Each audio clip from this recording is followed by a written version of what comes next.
چلو سیکھیں قرآن و سنت کی باتیں جو مہکائیں دن اور کرے نور راتیں. کھلے آنکھ صلی علی کہتے کہتے. الحمدللہ رب العالمین والصلاة والسلام علی سید المرسلین. اما بعد فاعوذ باللہ من الشیطان الرجیم.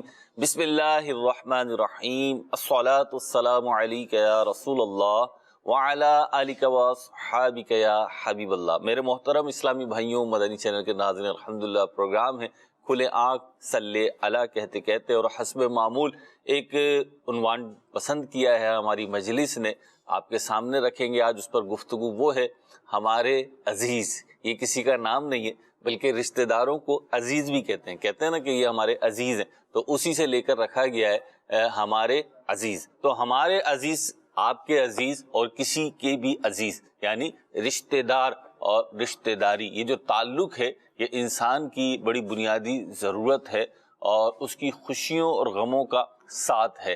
رشتہ داریاں جو ہے وہ ہمیں ڈھارس دلاتی ہیں، خوشیاں دلاتی ہیں اور ہمارے چہروں پر مسکراہٹیں بکھیرتی ہیں، ہمارے دل اور دماغ کو سکون دیتی ہیں. کیسے دیتی ہیں یہ آپ سب کو پتا ہے، لیکن بعض اوقات ان رشتہ داریوں میں خرابیاں پیدا ہو جاتی ہیں، بگاڑ پیدا ہو جاتا ہے اور دوریاں پیدا ہو جاتی ہیں. تو اس کے اسباب کیا ہوتے ہیں اور ان کا حل کیا ہے، اور رشتہ داری کے حوالے سے دین اسلام ہماری کیا رہنمائی کرتا ہے، قرآن پاک کیا کہتا ہے، احادیث کریمہ میں کیا آیا ہے، ہمارے اسلاف کے کیا معمولات تھے، اس حوالے سے انشاءاللہ عز و جل آج کے پروگرام میں اسی عنوان پہ ہم گفتگو کریں گے.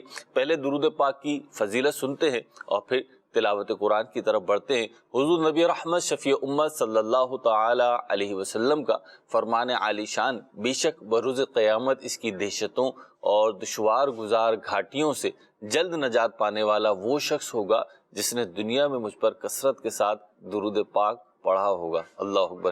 کیسا ہولناک دن ہوگا قیامت کا، کیسی سختیاں ہوں گی. اور یقین مانیے کہ جسے حضور پیارے آقا، رحمت والے آقا صلی اللہ تعالی علیہ وسلم کا قرب مل جائے، اللہ اللہ، اس کو کیسی برکتیں ملیں گی آقا کے قرب میں.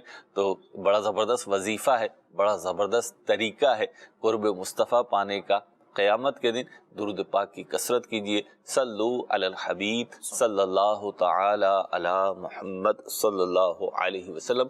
بڑھتے ہیں تلاوت قرآن مجید کی طرف اور سنتے ہیں اللہ پاک کا پیارا کلام.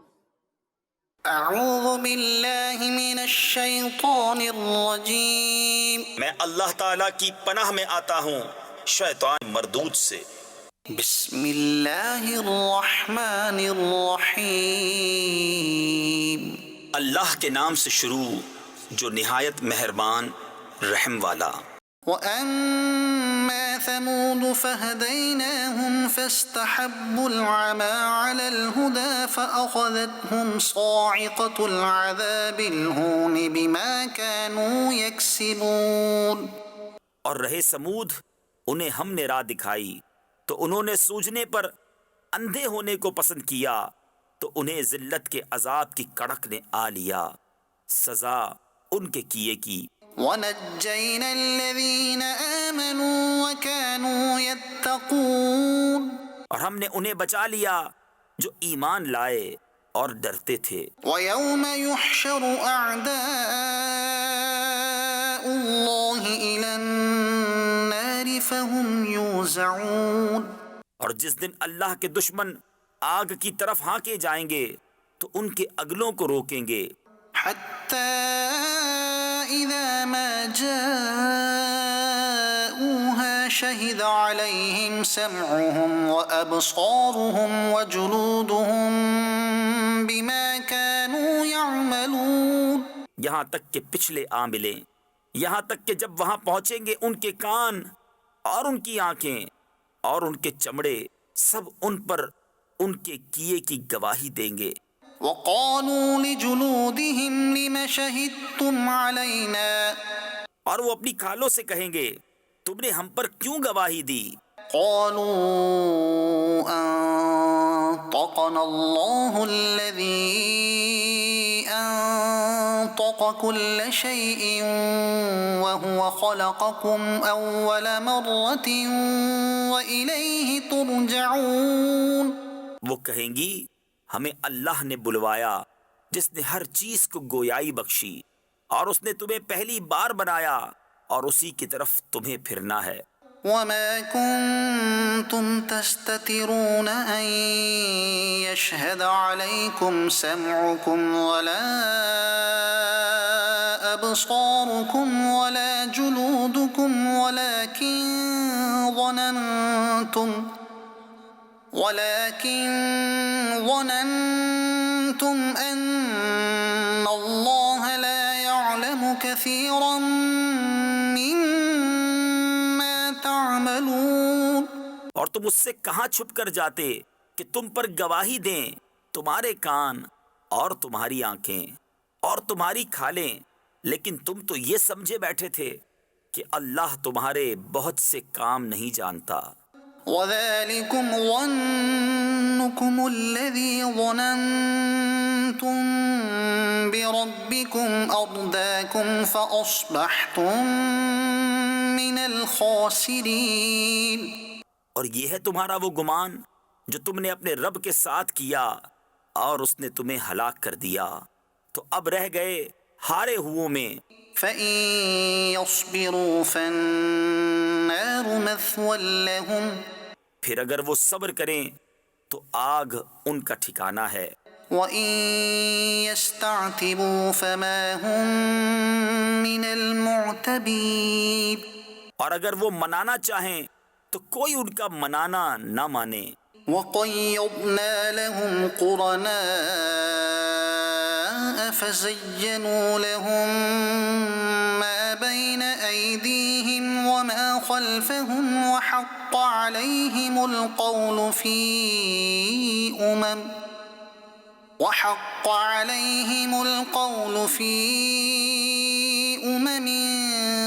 قَدْ خَلَتْ مِن قَبْلِهِم مِّنَ الْجِنِّ وَالْإِنسِ.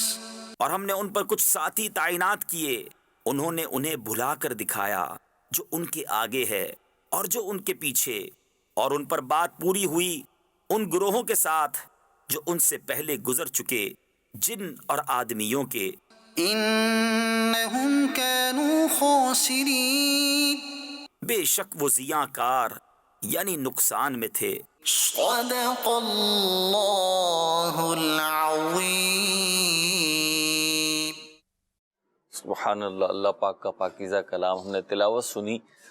تلاوت سنے تو نیت یہ بھی کر لیں کہ انشاءاللہ میں بھی پڑھا کروں گا. پہلے معمول تھا، اب بھی میں دیکھتا ہوں بعض اوقات مارکیٹوں میں معمول ہوتا ہے یہ بعض دکانداروں کا کہ وہ جب دکان اپنی کھولتے ہیں، اپنا کاروبار شروع کرتے ہیں تو تلاوت قرآن کرتے ہیں. ہم بڑے عجیب لوگ ہیں، جہاں پہ مادی مفادات ہوتے ہیں تو وہاں پہ سب کچھ کرنے کو تیار ہو جاتے ہیں، لیکن روحانی اور دینی ترقی کے لیے، ثواب کمانے کے لیے بھی اپنے معمولات میں بنائیں. اللہ پاک توفیق عطا فرمائے کہ صبح اللہ پاک توفیق عطا فرمائے تو فجر کے بعد یا فجر سے پہلے، نہیں تو پھر جب آپ آفس وغیرہ کے لیے نکل رہے ہیں، فجر کی نماز پڑھ کے اگر آرام بھی کرتے ہیں تو پھر جس وقت اٹھتے ہیں تو اس وقت آپ کچھ نہ کچھ تلاوت کا معمول بنائیں. اللہ نے چاہا تو بڑی برکتیں ملیں گی. بڑھتے ہیں ناز شریف کی طرف. اویس گل بھائی ہمارے ساتھ ہیں، انشاءاللہ ان سے کلام سنتے ہیں، ساتھ جھومتے بھی ہیں اور پڑھتے بھی ہیں. جی اویس بھائی. صلی اللہ علیہ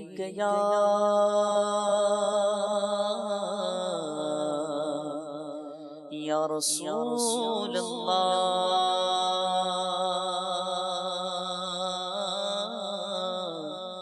وسلم علیک یا حبیب اللہ. کچھ ایسا کر دے میرے کردگار آنکھوں میں، کچھ ایسا کر دے میرے کردگار آنکھوں میں، کچھ ایسا کر دے میرے کردگار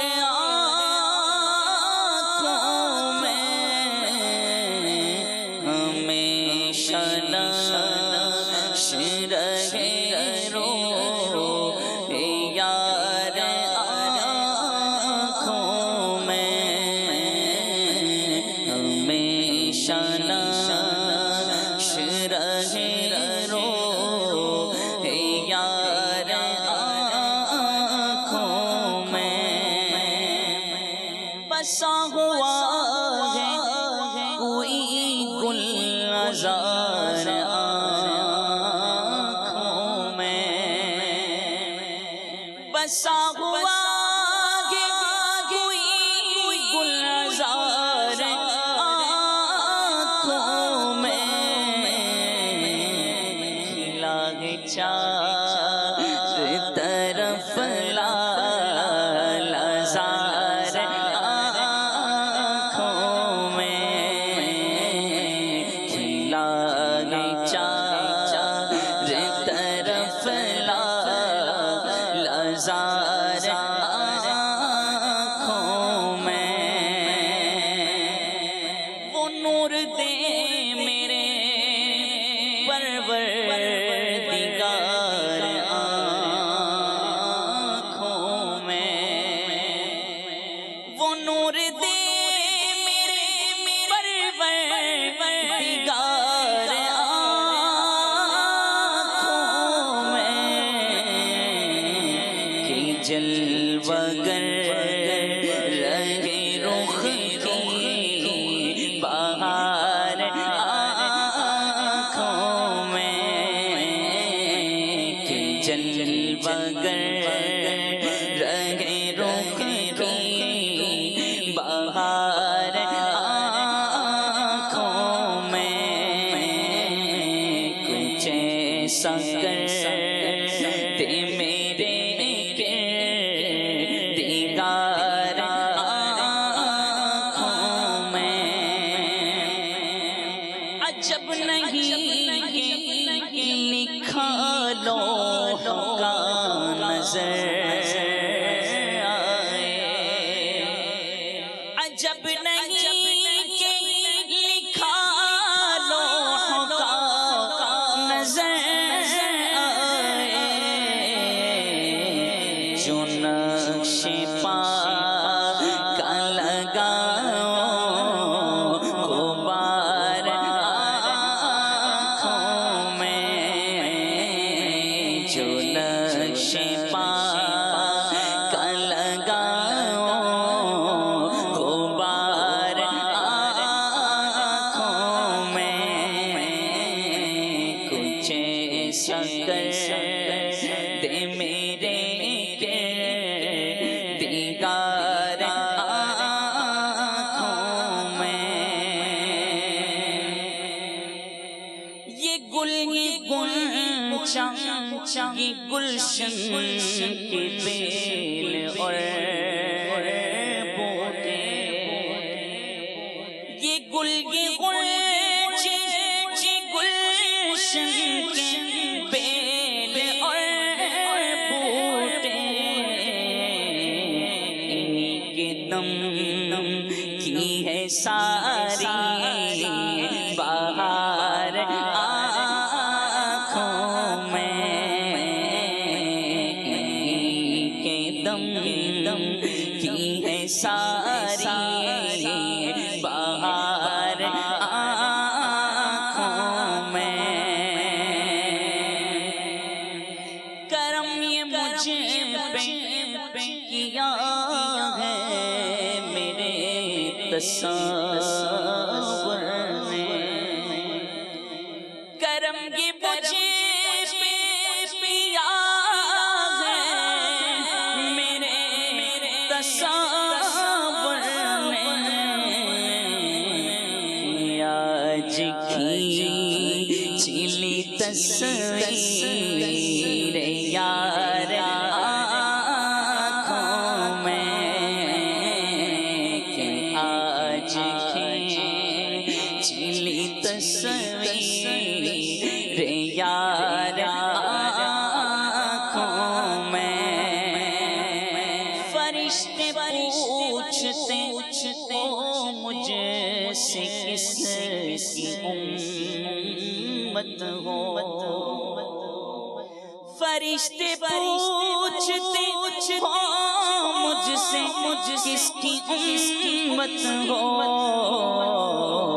لو دیکھ لو یہ تصویر یار آنکھوں میں لو لو دیکھ لو یہ ہے تصویر یار آنکھوں میں فرشتوں پوچھتے ہو مجھے سے کس کی امت ہو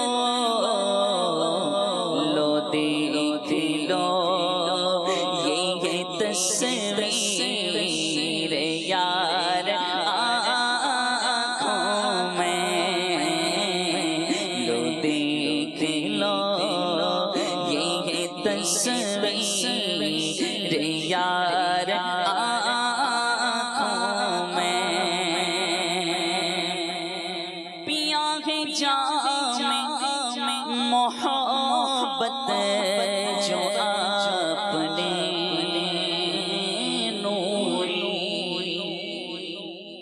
دیا ہے جام محبت جو آپ نے نوری ہمیشہ اس کا رہے گا ہمارے آنکھوں میں ہمیشہ اس کا رہے گا ہمارے آنکھوں میں کچھ ایسا کر دے میرے دیگر آنکھوں میں ہمیشہ نعش رہے رو یار آنکھوں میں ہمیشہ نعش رہے رو یار آنکھوں میں اللہ اللہ اللہ، نعت اور التجا بارگاہ الہی میں، استغاثہ بارگاہ رسالت میں کتنا شاندار ہے کہ ان کا نقش جو ہے وہ آنکھوں میں سمایا رہے۔ انشاءاللہ اس سے آنکھوں کی روشنی بھی بڑھے گی اور ایمان کی تازگی بھی بڑھے گی۔ دعا تو کرتے رہنا چاہیے۔ حضور نبی پاک صلی اللہ تعالی علیہ وسلم کی زیارت، ان کو دیکھنا، جاگتی آنکھوں سے بھی خوش نصیبوں نے یہ نعمت پائی ہے، لیکن خواب میں دیکھنے کی تمنا بہت سارے عاشقان رسول کے دل میں ہوتی ہے، بلکہ میں شاید یوں کہوں کہ شاید ہر کسی کے دل میں ہوتی ہے تو غلط نہ ہوگا۔ اور یہ تمنا ایسی ہے کہ اس سے بھی عشق بڑھتا ہے، اس سے بھی دین اسلام سے جو ہماری وابستگی ہے وہ بڑھتی ہے۔ یقیناً بارگاہ رسالت کی زیارت تو بہت اعلیٰ نعمت ہے، بہت پائی کی نعمت ہے، لیکن میں تھوڑا سمجھانے کے لیے آپ کو عرض کروں، یہ جو مدعا مفتی اعظم ہند نے رکھا ہے کہ ان کا نقش آنکھوں میں رہے، سبحان اللہ پاک آپ میں سے جن کے والدین حیات ہیں انہیں لمبی حیاتی عطا فرمائے، لمبی زندگی دے، صحت عافیت سلامتی کے ساتھ۔ لیکن والدین ہوں، اولاد ہوں، دیگر رشتہ دار ہوں تو یہ رحمت ہے ہمارے حق میں، ان کے ذریعے سے زندگی کا لطف ہے۔ لیکن ان میں سے اگر کوئی رخصت ہو جائے، بالخصوص والدین میں سے کوئی رخصت ہو جائے، تو پھر اس شخص سے پوچھیں کہ جب بھی وہ پریشان ہوتا ہے نا، آنکھیں بند کرتا ہے تو تصور میں والدہ صاحب آ جاتی ہیں یا والد صاحب آ جاتے ہیں، اور پھر ایک قرار مل جاتا ہے، بے قراریوں کو قرار آ جاتا ہے۔ تو یہ تو والدین کا حال ہے، یہ تو اپنے عزیز رشتہ داروں کا حال ہے، اور جو عزیزوں سے بڑھ کے ہماری بھلائی چاہنے والوں، یقیناً ان کا نقشہ آنکھوں میں آ جائے تو پھر بیڑا پاری پار ہے۔ رشتہ داریاں حضور نے رشتہ داریاں بڑھانے کا، ان کو قائم رکھنے کا، اور ان کے لیے جو حقوق ہیں وہ ادا کرنے کی ترغیب ارشاد فرمائی۔ انشاءاللہ عاطف بھائی کی طرف بڑھوں گا میں، اور پہلے پوچھتے ہیں کہ دین اسلام میں، قرآن کریم میں بالخصوص رشتہ داریوں کے حوالے سے کیا حکم ہے اور اس کی اہمیت کیا ہے؟ جی عاطف بھائی۔ الحمدللہ رب العالمین والصلاة والسلام علی سید المرسلین۔ فیروز بھائی، جیسے ابتدا میں آپ نے تمہید باندھی کہ ماں باپ، جی، ان کا رشتہ، اور پھر جو دیگر ہمارے احباب ہیں، جو محارم رشتے ہیں، جی، ان کا آپس میں تعلقات، یہ تو اسلام سے، جب اسلام کی ابتدا نہیں تو اس سے پہلے بھی اللہ رب العزت نے اس کا لوگوں سے عہد لیا. سبحان اللہ رب العزت جو ہے وہ سورہ بقرہ میں ارشاد فرماتا ہے اِذْ أَخَذْنَا، جب ہم نے بنی اسرائیل سے وعدہ لیا کہ اللہ کے سوا کسی کی عبادت نہیں کرنا، اللہ. اور والدین کے ساتھ حسن سلوک کرنا اور رشتہ داروں کے ساتھ. تو سب سے پہلے اسلام کے اندر ان رشتوں کی اہمیت کو یوں سمجھیے کہ اللہ رب العزت نے سب سے پہلے اپنی عبادت کا وعدہ لیا. اپنی عبادت کا وعدہ لینے کے ساتھ ساتھ ہی ارشاد فرمایا کہ والدین کے ساتھ حسن سلوک کرو، اور پھر فرمایا کہ رشتہ داروں کے ساتھ حسن سلوک کرو. تو ان رشتوں کو، ان تعلقات کو، ان کے ساتھ بھلائی کو، احسان کو، ان کے ساتھ جو ایک عزیز من والا رشتہ ہے اس کو اللہ رب العزت نے اپنی عبادت کے بعد ذکر فرمایا. یعنی اس کی اہمیت ترتیب اس کی اہمیت اور ترغیب یوں ارشاد فرمائی. اور پھر اسی کے ساتھ ساتھ اللہ رب العزت سورہ رعد میں ارشاد فرماتا ہے کہ الذین یصلون ما امر اللہ، کہ اللہ رب العزت نے جن کے ساتھ رشتہ جوڑنے کا حکم دیا ہے ان کے ساتھ رشتے جوڑنے والے. جی.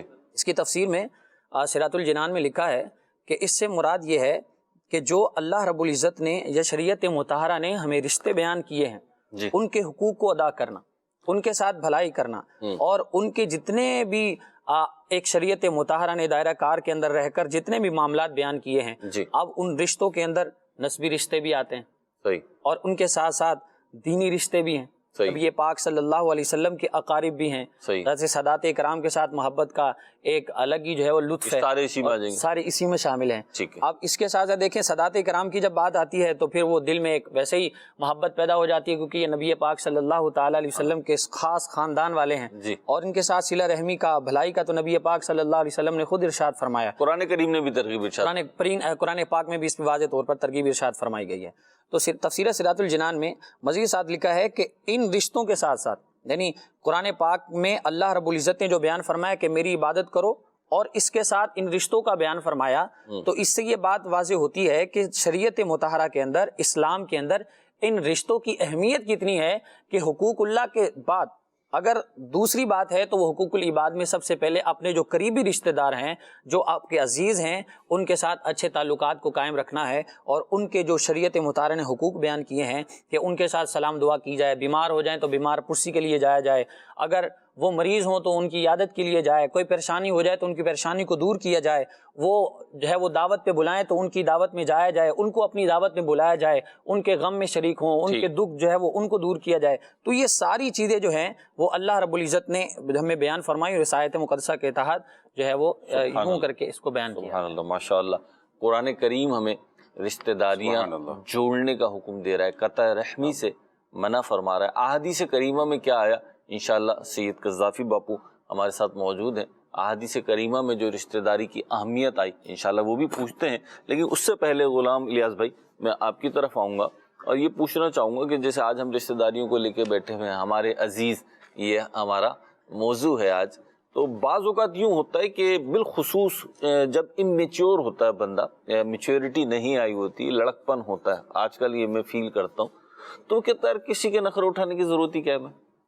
بھائی صحیح ہے، رشتہ دار ہیں، ٹھیک ہے بھائی، وہ اپنے گھر خوش رہیں، ہم اپنے گھر خوش رہیں، زیادہ جو ہے نا ملنے ملانے کی ضرورت نہیں ہے. کیونکہ آپ دیکھ رہے ہوں گے یہ جو ہماری نئی جنریشن جو آ رہی ہے وہ رشتہ داریوں میں پیچھے والوں سے زیادہ جو ہے نا وہ ریزرو ہوئی ہوئی ہے، اتنا میل جول کا رواج رہا نہیں.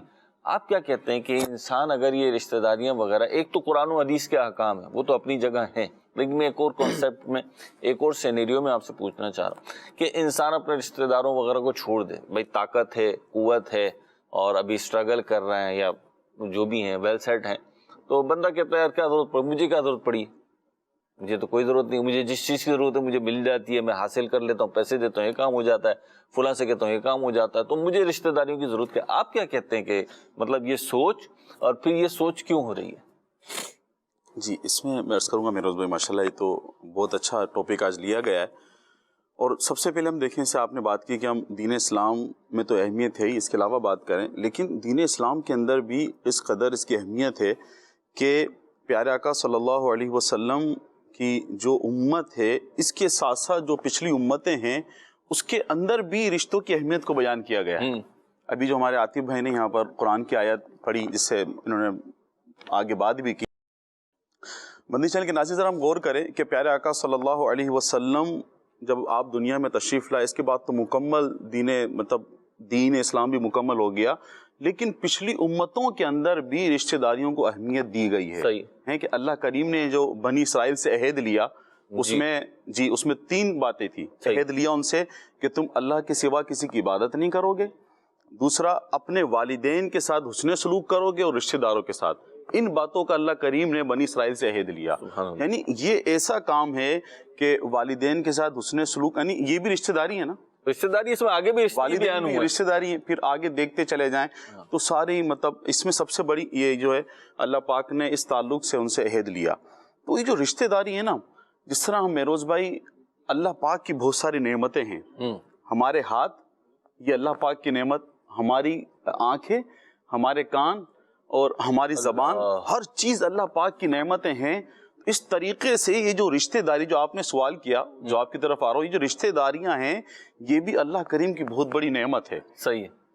مال کہنا ٹھیک ہے، وہ مال ہے، ہم اس سے سب کام کر لیں گے، وہ بھی ایک نعمت ہے، لیکن رشتہ داریاں ہونا، رشتہ دار ہونا، یہ بھی ایک بہت بڑی نعمت ہے.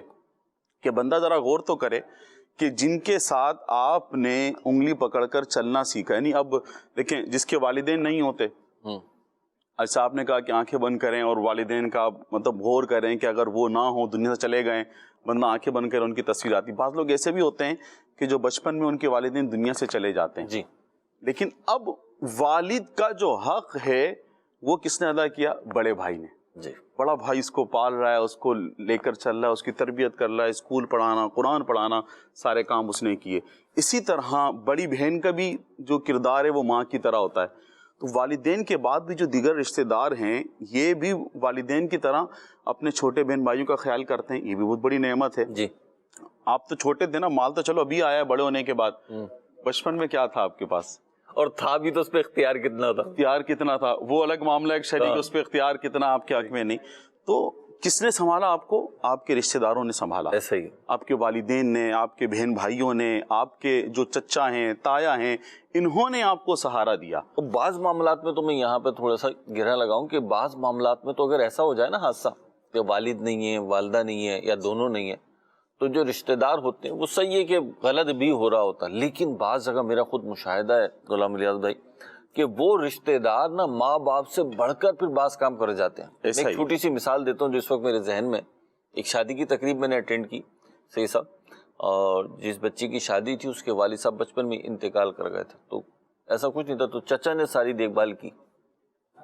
اب جو شادی ہوئی نا ان کے خاندان کی سب سے عالیشان شادی تھی. اب وہ شادی کیسے ہونے چاہیے اس پہ الگ سے کھلے آنکھ سے اللہ کہتے میں بھی گفتگو کی ہے، لیکن ابھی میں معاشرتی اعتبار سے بات کر رہا ہوں کہ ان کے خاندان میں جو انداز تھا نا شادیوں کا، یا یوں کہہ لیجیے جتنے ایکسپینس میں شادی ہو جاتی، اس سے بڑھ کر اس چاچا نے کیا. یعنی مجھے لگتا تھا اگر یہ اپنی بیٹی کی شادی کرے گا نا تو اتنے ہائی لیول پہ جا کر نہیں کرے گا، لیکن بھتیجی جس کا والد نہیں تھا نا، تو اس کی جب کی تو اس نے وہ کیا کہ جو اس لڑکی کا بھی والد حیات ہوتا تو شاید وہ بھی نہ کرتا. تو مجھے فیل ہوا کہ یہاں پہ شاید ایک بات یہ ہے کہ کیونکہ اس کے والد نہیں ہے اور میں کوشش کر رہا ہوں کہ اس کو فیل نہ ہو، تو وہ پھر اس سے بڑھ گیا. یہ میں نے کہا نا کہ بعض اوقات والدین سے بڑھ کے، تو کوئی کہے گا کہ والدین سے تو بڑھ کے کوئی چاہ نہیں سکتا، تو بے شک نہیں چاہ سکتا، لیکن جب معاملات ہو رہے ہوتے ہیں تو بعض اوقات یوں بھی ہوتا ہے. جی کنٹینیو. اس میں نا مہروز بھائی جو آپ نے بات فرمائی اس میں 2 باتیں. ایک تو یہ کہ وہ واقعی اس کی فیلنگز ہوتی ہیں، محبت ہوتی ہے کہ وہ سب سے زیادہ کیئر کرے، اور جو بچہ یا بچی ہے اس کو احساس نہ ہو دل میں کہ میرے والدین نہیں ہیں. اور دوسری بات، وہ جو دیکھنے والے ہوتے ہیں وہ بھی سکون نہیں لینے دیتے. یعنی وہ بیچارہ اپنی پوری جان مار دے، جی پیسے ادھار لے لے، پھر بھی کیا نہیں اس نے صحیح، ہاں اس کو جیسا کرنا چاہیے تھا نا. اور یہ جو ہمارا آج ٹاپک ہے اس سے بڑی یہ بات ریلیٹ کرتی ہے کہ یہ چیز بھی رشتے توڑنے کا ایک سبب بنتی ہے کہ بھائی جس کو اس کو نا یہ کرنا چاہیے تھا، اس کی اپنی بیٹی ہوتی ہے، یہ کرتا جتنا بھی اچھا کر لیں پھر بھی اس میں انہوں نے خرابیاں نکالنی ہیں. اور یہاں سے بھی دل میں جو نا نفرتیں پیدا ہوتی ہیں، رشتے ٹوٹنے کا یہ بھی چیز ایک سبب بنتی ہے. ایسی نا ایک واقعہ میں نے پڑھا تھا مہروز بھائی جی کہ بعض لوگ واقعی جو نا والدین سے زیادہ محبت کر رہے ہوتے ہیں، اور جو لوگ ہوتے ہیں ان کی جو گفتگو ہوتی ہے، بدگمانیاں، تہمتیں، اس سے بچنے کی کوشش کر رہے ہوتے ہیں. مشہور ایک واقعہ ہے نا کہ ایک بچہ تھا تو اس کے والد صاحب کا انتقال ہو گیا. تو اب گھر میں کچھ تھا نہیں کہ کیا کھایا جائے کیا پکایا جائے، تو ماں نے جو نا ایک موتیوں کی جو مالا تھی وہ بچے کو دے کر بھیجا کہ جاؤ کہ جو تمہارے چچا ہیں ان کی جو دکان ہے سونار کی، ان کو جا کے بیچ دو. اب جب وہ بچہ لے کر گیا نا، اب اچھا رشتے بچانے کے لیے جو سب سے اہم چیز ہے نا وہ ہے فہم و فراست. ٹھیک ہے. اگر آپ رشتے بچانا چاہتے ہیں اور ہر ایک کو رشتے بچانا چاہیے کیونکہ دین اسلام کو یہی مطلوب ہے. اس سے پہلے ایک بات عرض کروں میں آپ کو. جی جی. احساس کہ رشتہ ٹوٹ سکتا ہے جبھی تو وہ فہم و فراست استعمال. جی ایسا ہی ہے, بالکل صحیح ہے, صحیح فرمایا آپ نے. اب آپ یہاں دیکھیں یہ جو بچے کے چچا تھے, ابھی بچہ ان کے پاس آیا نا, عقیقہ چچا یہ جو مالا ہے موتیوں کی ہم بیچنا چاہتے ہیں. اب جب چچا نے وہ مالا دیکھی اس نے کہا بیٹا کہ آپ ایسا کرو کہ آپ کو اگر پیسے چاہیے آپ میرے پاس کام کر لو. صحیح. اور یہ جا کر اپنی والدہ کو واپس دے آؤ. صحیح, اچھے وقت میں بیچنا. ہاں تو بعد میں بیچ دینا اس کو. بچے نے واپسی اپنی گھر پہ رکھوا دیے. اب کافی عرصہ گزرا, بچہ اپنے جو چچا کی شاپ تھی وہاں پر کام سیکھتا رہا کہ سونے چاندی میں فرق سیکھ لے, مطلب کون سا کھرا ہے کون سا خراب ہے یہ سیکھ لے. کافی عرصہ گزرا نا, پھر جو ان کے جو تھے چچا, انہوں نے کہا بیٹا جاؤ وہ جو موتیوں کی مالا لے کے آئے تھے نا اب وہ لے کر آؤ. اب جب وہ لے کر آیا چچا نے کہا بتاؤ ذرا اب یہ کیسے ہیں. اس نے کہا چچا یہ تو نکلی ہے, یہ تو کوئی قیمت ہی نہیں ہے اس کی. تھا والدہ کے پاس چینج تو ہوا نہیں تھا. وہی تھا. میں نے کہا بیٹا اگر یہ میں نے اس لیے کہا کہ تم خود سیکھ جاؤ, اگر میں یہ جواب آپ کو اس وقت دیتا کہ بھائی یہ تو بالکل خراب چیز ہے اس کی تو کوئی قیمت ہی نہیں ہے, صحیح ہے, تو پھر یہ ہوتا کہ دیکھو چچا نے مال کھا لیا, زیادتی کر دی, یتیموں کا مال کھا لیا, اس کا مال کھا لیا, پیسے نہیں دیے. تو بعض دفعہ جو نا رشتوں کو بچانا بھی ضروری ہے, رشتوں کو نبھانا بھی ضروری ہے. اب چاہے وہ نیو جنریشن ہو یا اولڈ جنریشن ہو, کوئی بھی ہو, ہر ایک کے لیے ضروری ہے کہ وہ رشتوں کو بچائے. یہ دین اسلام کے اندر بھی اس کی اہمیت ہے کہ رشتہ داریاں ہونا یہ کسی نعمت سے کم نہیں ہے, بہت بڑی نعمت ہے. یہ آپ کے سسرالی رشتہ دار ہوں چاہے آپ کے خاندانی رشتہ دار ہوں, دونوں یہ اللہ پاک کی بڑی نعمت ہے. ان رشتوں کو نبھانا, ان کو لے کر چلنا, یہ شریعت نے ہم پر لازم کیا ہے کہ ان کو لے کر آپ چلیں. اور جہاں آپ نے دوسری بات کہی کہ یہ نعمت ہے, اور کیونکہ نعمت ہے نا غلام الیاس بھائی, مجھے فیل یہ ہوتا ہے صحیح صاحب کہ بعض اوقات دیگر نعمتوں کی طرح یہ نعمت بھی جو ہے نا ہم جو ہے نا وہ بس آرڈنری سی لے لیتے ہیں اور یوں لے لیتے ہیں کہ بس ٹھیک ہے اگر سمجھ رہے تو, اور جو نہیں سمجھ رہے وہ کہتے ہیں یار کوئی ضرورت ہی نہیں ہے, نیڈ ہی نہیں ہے. بات کیا ہے, بہت ساری چیزیں جو ہے نا ہمارے قرب و جوار میں یا ہماری ذات سے ریلیٹ جو کرتی ہیں, اللہ تعالیٰ کا ایک نظام قدرت ہے کہ وہ عمومی طور پہ نا بار بار پرٹیکولر چیزوں کا احسان نہیں جتاتا. قرآن کریم میں ایک مجموعی طور پر تو چیزوں کا احسان بیان کیا ہے کہ ہم نے تم پہ یہ نعمت کی, یہ نعمت کی, یہ نعمت کی, لیکن ایسے کہ مہروز تمہیں ہم نے یہ دیا, غلام الیاس تمہیں ہم نے یہ دیا, عاطف تمہیں ہم نے یہ دیا, سید صاحب تم کو ہم نے یہ دیا, ایسا کوئی مطلب سسٹم ایسا نہیں ہے. خود ہی بندہ فیل کرے تو کرے. تو انہی چیزوں میں سے ایک چیز ہے رشتہ داری. ایسا ہی. اور میں عرض کروں, میں کل ایک بات مجھے پتہ چلی, مجھے بڑی اچھی لگی سید صاحب, کہ اللہ تعالیٰ کی نعمتیں ایسی ہیں ہمیں پتہ ہی نہیں. جیسے ہماری اسکین ہے, اسکین کے حوالے سے اتنا تو ہے کہ ایک المیہ بن گیا ہمارے یہاں بلیک اینڈ وائٹ کا, کہ ہر کوئی جو ہے نا وہ وائٹ ہونے جا رہا ہے. اللہ ہمارے حال پر رحم کرے. دل کالے لیکن شکل وائٹ ہو جائے, گردن کالی ہے پیر کالے لیکن شکل وائٹ ہو جائے. تو یہ وائٹنس نہیں چاہیے. اصل وائٹنس جو ہے وہ کردار کی وائٹنس ہے. تو میں عرض کر رہا تھا کہ اسکین, تو اسکین کے حوالے سے یہ احساس تو ہے کہ اس کا کلر کیسا ہے, اس پہ کوئی پمپل وغیرہ تو نہیں ہے بالخصوص چہرے پہ, لیکن اسکین جو ہے یہ ہماری پروٹیکشن ہے. ایک ڈاکٹر صاحب نے بتایا کہ یہ جو ہماری اسکین ہے نا یہ بیسیکلی شیلڈ ہے. کیسے؟ آپ تصور کریں کہ جب کبھی ایسا ہو جاتا ہے, میرے ساتھ تو ہوا ہے اور جن کے ساتھ ہوا ہے وہ غور کر لیں, باقی اللہ تعالیٰ مسلمانوں کی خیر فرمائے, عافیت میں ہی رکھے, لیکن چوٹ لگ جاتی ہے, کبھی جل جاتا ہے, تو کیا ہوتا ہے اسکن ڈیمیج ہو جاتی تھوڑی سی بھی. تو آپ دیکھیں اس کو ٹھیک ہونے میں کتنا ٹائم لگتا ہے, اور بعض اوقات وہ چھوٹا سا جو زخم ہوتا ہے اس کی کیئر نہ کی جائے, اس میں انفیکشن ہو جائے, تو کیا ہوتا ہے وہ بگڑتا چلا جاتا ہے. ہوا تھا ذرا سا لیکن اب بگڑتا چلا گیا. یعنی میں نے تو ایسا بھی سنا ہے کہ وہ انگلی میں زخم ہوا لیکن اس کی کیئر نہیں کی تو وہ بڑھتا چلا گیا, اور وہ پھر وہ انگلیاں کٹیں, پھر ہاتھ کٹا, پھر بازو کٹا, ایسا بھی سننے میں آیا ہے. تو یہ اسکین کیا کر رہی ہے, یہ اس ہر انفیکشن سے ہمارے گوشت کو پروٹیکشن دے رہی. آپ دیکھیں نا گوشت بھی تو خراب ہو جاتا ہے, تو ایسے ہمارا اگر جلد اتر جائے, صرف جلد اتار دیں, زیادہ بڑا زخم نہیں, جلد اتار دیں اور کھلا چھوڑ دیں, آپ دیکھیں یہ پھر بڑھنا شروع ہو جائے گا, انفیکشن شروع ہو جائے گا. اور ہم سب کو گوشت پوست کے انسان ہیں, گوشت پوست کے انسان ہے, تھوڑا سا میں آپ کو ایسے سمجھانا چاہ رہا ہوں، عرض کرنا چاہ رہا ہوں کہ ہم میں سے ہر ایک کے ساتھ ہے، ہم چربی، گوشت، ہڈی، پٹھوں، خون کا مجموعہ ہے، لیکن ہم میں سے وہ اسمیل نہیں آ رہی. آپ نے دیکھا ہوگا جب جانور ذبح ہوتے ہیں، جس جگہ پہ جانور ذبح ہوتے ہیں یا جانوروں کا جو گوشت ہوتا ہے بغیر دھلا وہ رکھا رہے تو بو کرنے لگتا ہے. ایسا ہی. تو ایسے ظاہر سی بات ہے انسان کا بھی گوشت پوست یہ سارے خون وغیرہ ساری چیزیں، لیکن اس اسکین نے کیا کیا، اس سب کو ڈھانپ دیا. ڈھانپا ہوا ہے. تو یہ اسکین جیسے پروٹیکٹ کر رہی ہے نا، اور ہمیں اس کی قدر نہیں. ایسی رشتہ داریاں بھی ہیں. اللہ یہ رشتہ داریاں بہت ساری چیزوں سے ہمیں پروٹیکٹ کر رہی ہوتی ہیں. ایسا ہی. احادیث کریمہ میں بھی آیا کہ رزق میں اضافہ ہو جاتا ہے، عمر میں اضافہ ہو جاتا ہے، انشاءاللہ حدیث پاک سنتے ہیں. تو اب یہ جو ہے یہ ساری پروٹیکشن کس سے مل رہی؟ رشتہ داری سے مل رہی. جب آپ خوش ہیں، خوش ہوتے ہیں نا، کس کو بتاؤں، کس کو بتاؤں؟ بھائی پاس ہو گئے جی، ریزلٹ آ گیا، اے گریڈ بن گیا، پہلی ڈویژن بن گئی، سیکنڈ ڈویژن بن گیا، ایکس وائی زیڈ کچھ بھی جناب، کس کو؟ جاب میں جو ہے وہ پروموشن ہو گئی، کس کو بتائیں؟ گاڑی نہیں لے لی، کس کو بتائیں؟ تو کس کو بتاتے؟ جو خوش ہوتا ہے. تو رشتہ داریوں کے درجات ہیں، تعلقات کے درجات ہیں، یقیناً اس میں دوست و احباب بھی شامل، لیکن اپنی والدہ کو بتائیں گے تو ان کی خوشی دیدنی ہوگی دعاؤں کے ساتھ. ایسا ہی. اپنی زوجہ کو بتائیں گے، وائف کو، بچوں کی امی کو بتائیں گے تو اس کی خوشی دیدنی ہوگی. تو آپ یہ جب وہاں بتاتے ہیں نا تو کیفیت ہی کچھ اور ہوتی ہے. خود بھی انسان چاہتا ہے پہلے میں اسی کو بتاؤں. سرپرائز عموماً گھر والوں کو ہی دیا جا رہا ہوتا ہے نا، باہر والوں کو نہیں دیا. تو یہ پروٹیکٹ کر رہے ہیں لیکن ہمیں ان کی قدر نہیں ہے. احادیث کریمہ میں بھی ان کے فضائل بھی آئے رشتہ داری کے، اور رشتہ داری توڑنے کی مذمت بھی آئی ہے. آئیے بڑھتے ہیں سید صاحب کی طرف، اور نبی پاک صلی اللہ تعالی علیہ وسلم نے رشتہ داریوں کے حوالے سے کیا ارشاد فرمایا، سنتے. میں اس سے مہروز بھائی جو آپ نے بات کی نا، اس میں ایک چیز بات ایڈ کرنا چاہوں گا. اس سے آپ ماشاءاللہ بڑی پیاری مثال دی ہے. واقعی میں جو ہمارا خاندان ہے، ہمارا نسب ہے، جو ہمارے رشتہ دار ہیں، وہ ہمیں نا مطلب پروٹیکٹ کر رہے ہوتے ہیں. بہت ساری جو ہوتی ہیں چیزیں ان سے بچا رہے ہوتے ہیں. اس کے تعلق سے نا مجھے ایک واقعہ یاد آیا کہ کسی گاؤں میں نا کنواں تھا، اور کیا ہوتا تھا کہ اس کنویں سے عجیب و غریب آوازیں آتی تھی. صحیح. اور بندہ جو بھی اس میں جاتا کہ جا کے چیک کرے نیچے کیا ہے، تو وہ واپسی اوپر نہیں آتا تھا.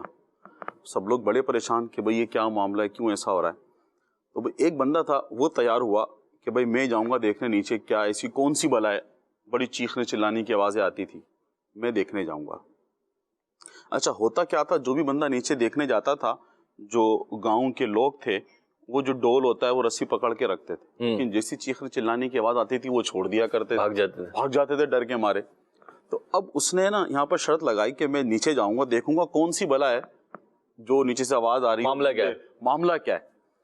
اس جگہ میری ایک شرط ہے کہ نا وہ جو ڈول ہے نا، جو رسی ہے، وہ میرا بھائی پکڑے گا.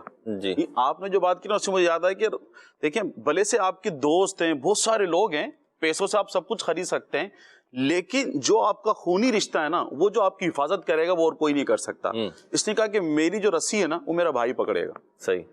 بھائی کیوں ایسی شرط کیوں؟ اس نے بولا ہاں میں جتنی بھی مصیبت میں ہوں گا نا، شاید دوسرے لوگ ڈر کے بھاگ جائیں، میرا بھائی نہیں بھاگے گا، میرا خونی رشتہ وہ مجھے بچائے گا. اب یہی ہوا کہ انہوں نے نیچے رسی ڈالی، اس کو رسی کے ذریعے ڈول کے ذریعے نیچے اتارا. نیچے گیا تو شور شرابی کی آواز آئی، ایک دم چیخنے کی، سارے لوگ دور بھاگ گئے. لیکن اس کا اپنا بھائی تھا، یہ دور نہیں بھاگا، اس نے وہ رسی سے اس کو کھینچنا شروع کر دیا. اس نے اوپر کھینچا تو وہ بندہ صحیح سلامت آ گیا. اب سب حیران کہ یار پہلے تو کوئی نہیں آتا تھا، یہ کیسے آ گیا؟ تو اس نے مین ریزن اس کا یہی تھا. اچھا نیچے کون سی بلا تھی؟ نیچے تھا بندر. اب جو بھی انسان جاتا تھا اس کو دیکھ کے نیچے وہ چیخنا چلانا ہوتا تھا. اب کنویں کے اندر تو آواز گونجتی ہے نا، وہ بہت بڑی بلا ہے، تو سارے لوگ بھاگ جاتے تھے. وہ بیچارہ نہ بندر سے مرا نہ کسی اور چیز سے مرا، ان کے چھوڑنے سے مر گیا. ہاں ان کے چھوڑنے سے ڈوب کے، اور وہ مر جاتا تھا، اس میں سڑ رہا ہے وہ نیچے، اس مسئلے کے بلا کھا گئی اس کو. وہ بندر تھا. اب یہ سارا ماجرا، وہ بندے کی جان بھی بچی، اس کی حفاظت بھی ہوئی. کس وجہ سے؟ کہ اس کے بھائی نے اس کی رسی تھامی ہوئی تھی. اس کے بھائی نے جو گیا تھا نیچے رسی کے ذریعے، وہ تھامی ہوئی تو اس سے وہ بچ گیا، اس کی زندگی بچ گئی. کیا بات! تو یہ رشتے جو نا ہمیں اسی طرح سنبھال کے رکھتے ہیں. بالکل سنبھال کے رکھتے ہیں. اور جب ایسی باتیں سنتے ہیں نا یا سناتے ہیں تو یہ فیڈ بیک آتا ہے سید صاحب بازو، یار آپ اس دن یہ بات کر رہے، آپ کو پتہ نہیں ہے سب ایسا تھوڑی ہے. میرے بھائی سے ملو، یعنی ایسا آ رہا ہوگا، ہو سکتا ہے آپ کے ذہن میں آ رہا ہو کہ غلام الیاس بھائی جس بھائی کا سنا رہے ہیں نا، وہ تو کوئی جو ہے نا مدینہ شریف میں پایا جاتا ہے. ہم سے پوچھو، ہم کراچی میں رہتے ہیں، ہم پنجاب میں رہتے ہیں، ہم KPK میں رہتے ہیں، ہم بلوچستان میں، یا جہاں پر بھی آپ ہیں، ہم سے پوچھو ہمارا بھائی کیسا ہے. وہ تو ہمیں کھانے نہ دے، پینے نہ دے، جینے نہ دے، یہ سوچیں آتی ہیں۔ لیکن بات یہ اولن تو یہ بہت شاذ ہے، کوئی ہزاروں میں جا کے ایک ہوگا اتنا سخت دل، نہیں ہونا چاہیے، اس کی بھی ہم بات کرتے ہیں ابھی۔ لیکن پازیٹیو چیزیں یاد کیوں نہیں رکھتے بھیا؟ آپ نے ہمیشہ اچھا ہی کیا، آپ نے ہمیشہ اچھا کیا، آپ نے کبھی کوئی غلطی نہیں کی۔ ہم انسان ہیں، فرشتے نہیں ہیں، یقیناً ہم سے بھی غلطیاں ہو جاتی ہیں اور ہمارے جو رشتہ دار ہیں ان سے بھی غلطیاں ہو جاتی ہیں، لیکن اس کا یہ مطلب نہیں ہے۔ آپ پازیٹیو چیزیں یاد رکھنا شروع کر دیں۔ سید صاحب ایک اسلامی بھائی بتا رہے تھے، کہنے مجھے اپنے بھائی سے بہت محبت ہے۔ غلام الیاس بھائی اب ریزن دیکھیں آپ نا، کہنے مجھے اپنے بھائی سے بے انتہا محبت ہے، یعنی اگر مجھ سے پوچھا جائے نا دنیا میں تم سب سے زیادہ محبت کس سے کرتے ہو تو میں کہوں گا میں اپنے بھائی سے کرتا ہوں۔ کہنے اس کا ریزن کیا ہے؟ اب آپ ریزن سنیں، بات یہ ہے کہ ریزن تلاش کریں، پازیٹیو چیز تو کہیں سے بھی مل جاتی۔ وہ کہنے ہم بہت چھوٹے تھے تو میرے بھائی اور میں کسی دکان پہ گئے، بچے کینڈیز وغیرہ لینے چلے جاتے نا محلے میں، ایسے کینڈیز وغیرہ ٹافیاں وغیرہ لینے گئے، تو میں زیادہ چھوٹا تھا اور بھائی بھی چھوٹے تھے لیکن بڑے تھے، تو میں نا وہاں جو کینڈی لینے گیا وہاں میں گر گیا تھا، زیادہ چلنا بھی نہیں آتا تھا، گر گیا، تو کہنا میرے گھٹنوں پہ نا مٹی لگ گئی۔ جب گھٹنوں پہ مٹی لگی تو میرے جو بڑے بھائی تھے تو ان کے پاس تھا رومال، تو انہوں نے فوراً مجھے اٹھایا اور اپنے رومال سے نا میرے گھٹنوں کی مٹی صاف کی۔ تو میں جب بھی اپنے بھائی کو دیکھتا ہوں نا، بعض اوقات یوں بھی ہوتا ہے کہ زندگی ہے، کچھ اونچ نیچ بھی ہو جاتی ہے، تو مجھے نا وہ سین یاد آ جاتا ہے کہ میرے اس بھائی نے اپنے رومال سے میرے گھٹنے صاف کیے تھے، تو میں سب سے زیادہ محبت اس سے کرتا ہوں، اس ریزن سے۔ تو آپ دیکھیں پازیٹیو رہنے کے لیے، محبت کرنے کے لیے چھوٹی چھوٹی باتیں چاہیے۔ ایسے بھی مہروز بھائی اگر دیکھا جائے تو اگر جب ہم کسی کے بارے میں ذہن یہ بنا کے بیٹھ گئے ہیں کہ وہ ہے ہی ایسا اور اس کے بارے میں پازیٹیو سوچ ہی نہیں رہے، تو پھر وہ کیسے ہمارے ساتھ جو ہے نا وہ اچھا ہو سکتا ہے، کیونکہ ہم بھلائی کے ساتھ اس کی طرف بڑھ ہی نہیں رہے۔ اصل میں نا عاطف بھائی ایسا لگتا ہے کہ یعنی نا نفرتوں کا بیوپار ہو رہا ہے، یعنی مارکیٹ کی ایک عجیب سائیکولوجی ہے۔ مارکیٹ میں دو طرح سے چیزیں بکتی ہیں، صحیح صاحب؟ ایک تو بکتی ہیں پبلک ڈیمانڈ پر، کہ جس چیز کی ڈیمانڈ ہے وہ بکے گا۔ مثال کے طور پر ابھی آپ کراچی، پنجاب کہیں پہ بھی چلے جائیں تو آپ کو کھجور بہت زیادہ مارکیٹ میں نہیں ملے گی، پرٹیکولر دکانوں پہ ملے گی، بہت زیادہ نہیں ملے گی، جگہ جگہ نہیں بکری ہوگی۔ لیکن جیسے ہی رمضان آئے گا تو کھجور محلے محلے، گلی گلی، مطلب وہ اسٹال لگ جائیں گے اور ہر دکان پہ بھی رکھی ہوئی مل جائے گی آپ کو۔ ابھی ہر دکان پہ بھی نہیں ملے گی آپ کو، کھجور کی بات کروں تو ڈیمانڈ ہے، ڈیمانڈ جب ہوتی ہے تو رکھ لیتے۔ دوسرا طریقہ یہ ہے کہ دکاندار جو بیچنا چاہتا ہے، دکاندار وہ رکھتا ہے، کوئی ڈٹرجنٹ بیچنا ہے نا اس نے تو وہ رکھ لے گا۔ اب جب کسٹمر آئے گا کوئی ڈٹرجنٹ مانگے گا، وہ کہے گا یار اس سے اچھا نہ دوں۔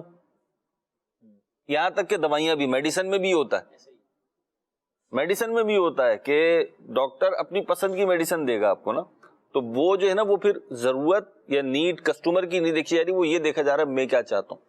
تو ایسا لگتا ہے کہ ہمارے معاشرے میں نا نفرت کے خریدار زیادہ ہیں، اور ہم سائیکولوجیکلی نا نفسیاتی طور پر ہم پازیٹیو چیزوں کی طرف نہیں جاتے۔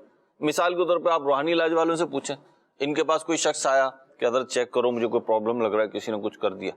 اب یہ بیچارے چیک کیا اور انہوں نے بول دیا نا اگر اسے نہیں کچھ نہیں ہے، سب صحیح ہے، تو انہوں نے مطمئن نہیں ہونا، انہوں نے کسی اور کے پاس جانا ہے، اور جب تک بندہ تبدیل کرتے رہنا ہے، جب تک کسی نے یہ نہیں بول دینا کہ آپ پہ کالا پیلا نیلا اودا جادو ہوا ہے اور جس نے کیا ہوا اس کا نام ایف سے یا ایم سے یا فے سے یا میم سے یا فلاں فلاں لفظ سے آتا ہے، تو اب یہ مطمئن ہوں گے یار یہ بتایا صحیح۔ اسی طرح ڈاکٹر کا ہوتا ہے، ایک پیشنٹ کا پتہ چلا، بلکہ مجھے بتایا ڈاکٹر نہیں بتایا، میں اپنا ہی واقعہ بتا رہا ہوں۔ تو میں گیا تو بچہ تھا، تو ڈاکٹر صاحب سے نے پوچھا وہ ڈاکٹر صاحب پرہیز کیا کرنا ہے، کس چیز میں تھے؟ سب کھلاؤ، سب کھلاؤ۔ اچھا کچھ لوگوں نے کہا یار یہ کیسا ڈاکٹر ہے کہ سب کھلاؤ، یہ نہیں کھلاؤ، یہ نہیں۔ اب وہ نا اپنی ڈاکٹری ہوتی ہے نا، یہ نہیں کھلاؤ یہ نہیں کھلاؤ۔ اچھا میں دوسری دفعہ گیا نا تو یہ بات میں نے ڈسکس کی، تو کہنا دیکھو بھائی نفسیاتی طور پہ یہی ہوتا ہے، ہم بھی احتیاطاً کہہ دیں تمہیں کہ یہ 2-4 چیزیں نہیں کھلاؤ تو تمہیں اچھا لگے گا کہ یار اس نے نا پرہیز بتایا۔ اب آپ کے جو پیشنٹ کو تکلیف ہے نا اس کا پرہیز سے کوئی تعلق نہیں ہے اس طریقے سے، اگرچہ پرہیز آدھا علاج ہے لیکن ہر بیماری میں تھوڑی پرہیز ہے۔ اب بیچارہ بندہ ہوا ہے کمزور اور اس کو کہہ رہے ہیں یہ نہیں کھاؤ یہ نہیں کھاؤ یہ نہیں کھاؤ، تو کھانے تو بھائی اسے۔ تو یہ میں کہہ رہا تھا کہ ہماری نا نفرت ایسا لگ رہا ہے کہ وہ اس کے خریدار زیادہ ہیں, اس کو لوگ بیچنا زیادہ چاہ رہے ہیں کیونکہ وہ بک رہی ہے جلدی نا.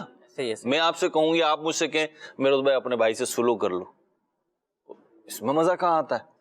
آپ کو تو کہہ رہے ہیں میرود بھائی بتاؤ بھائی کر کیا رہا ہے, میں بھی آتا ہوں. میں کہوں گا یار آ جانا, میں فون کروں گا. اللہ تعالیٰ میں عافیت میں رکھے. سید صاحب. بسم اللہ الرحمن الرحیم. اسلام جو ہے ایک مکمل ضابطہ حیات ہے, اور انسان جو ہے ایک معاشرے کے اندر رہتا ہے. ٹھیک ہے. تو اسلام نے پورا ایک سسٹم اور ایک نظام بنایا ہے, اور جب انسان جیسے پیدا ہوتا ہے تو ظاہر بات ہے اپنے والدین کے ذریعے دنیا میں آیا وہ. اب گھر میں آیا تو خاندان, بہن بھائی, عزیز و اقارب, یہ رشتہ دار, یہ گیدرنگ سب سے پہلا جو معاشرہ ہے, سب سے پہلی جو حسن معاشرت ہے جن کے ساتھ اس کا لنک جڑا ہے وہ اس کے ماں باپ ہیں, پھر بہن بھائی ہیں, پھر خاندان کے دیگر افراد ہیں. اس کے بعد with the passage of time جیسے جیسے بڑا ہوتا جاتا ہے پھر دوسرے لوگوں سے روابط جو ہے وہ بڑھتے چلے جاتے ہیں. اسی طریقے سے جو ہے وہ آگے سلسلہ بڑھتا ہے. پھر شادی خانہ آبادی کا سلسلہ ہوتا ہے تو زوجہ آ گئی, پھر اس کی اولاد ہو گئی, تو یوں آگے پھر مزید رشتہ داریوں کا سلسلہ بن گیا. تو اب اسلام نے ہمیں پورا سسٹم بتایا ہے کہ بھائی آپ نے حسن معاشرت کے اندر اپنا کیا کردار ادا کرنا ہے, آپ نے معاشرے کو کیسے, آپ کا ایک دوسرے کے ساتھ تعلق اور واسطہ کیسا ہونا چاہیے. صحیح ہے. قرآن مجید فرقان حمید کی تعلیمات ہیں, اور ہمارے آقا صلی اللہ تعالیٰ علیہ وآلہ وسلم نے جن کو اللہ تبارک تعالیٰ نے بہترین نمونہ بنا کر بھیجا ہے.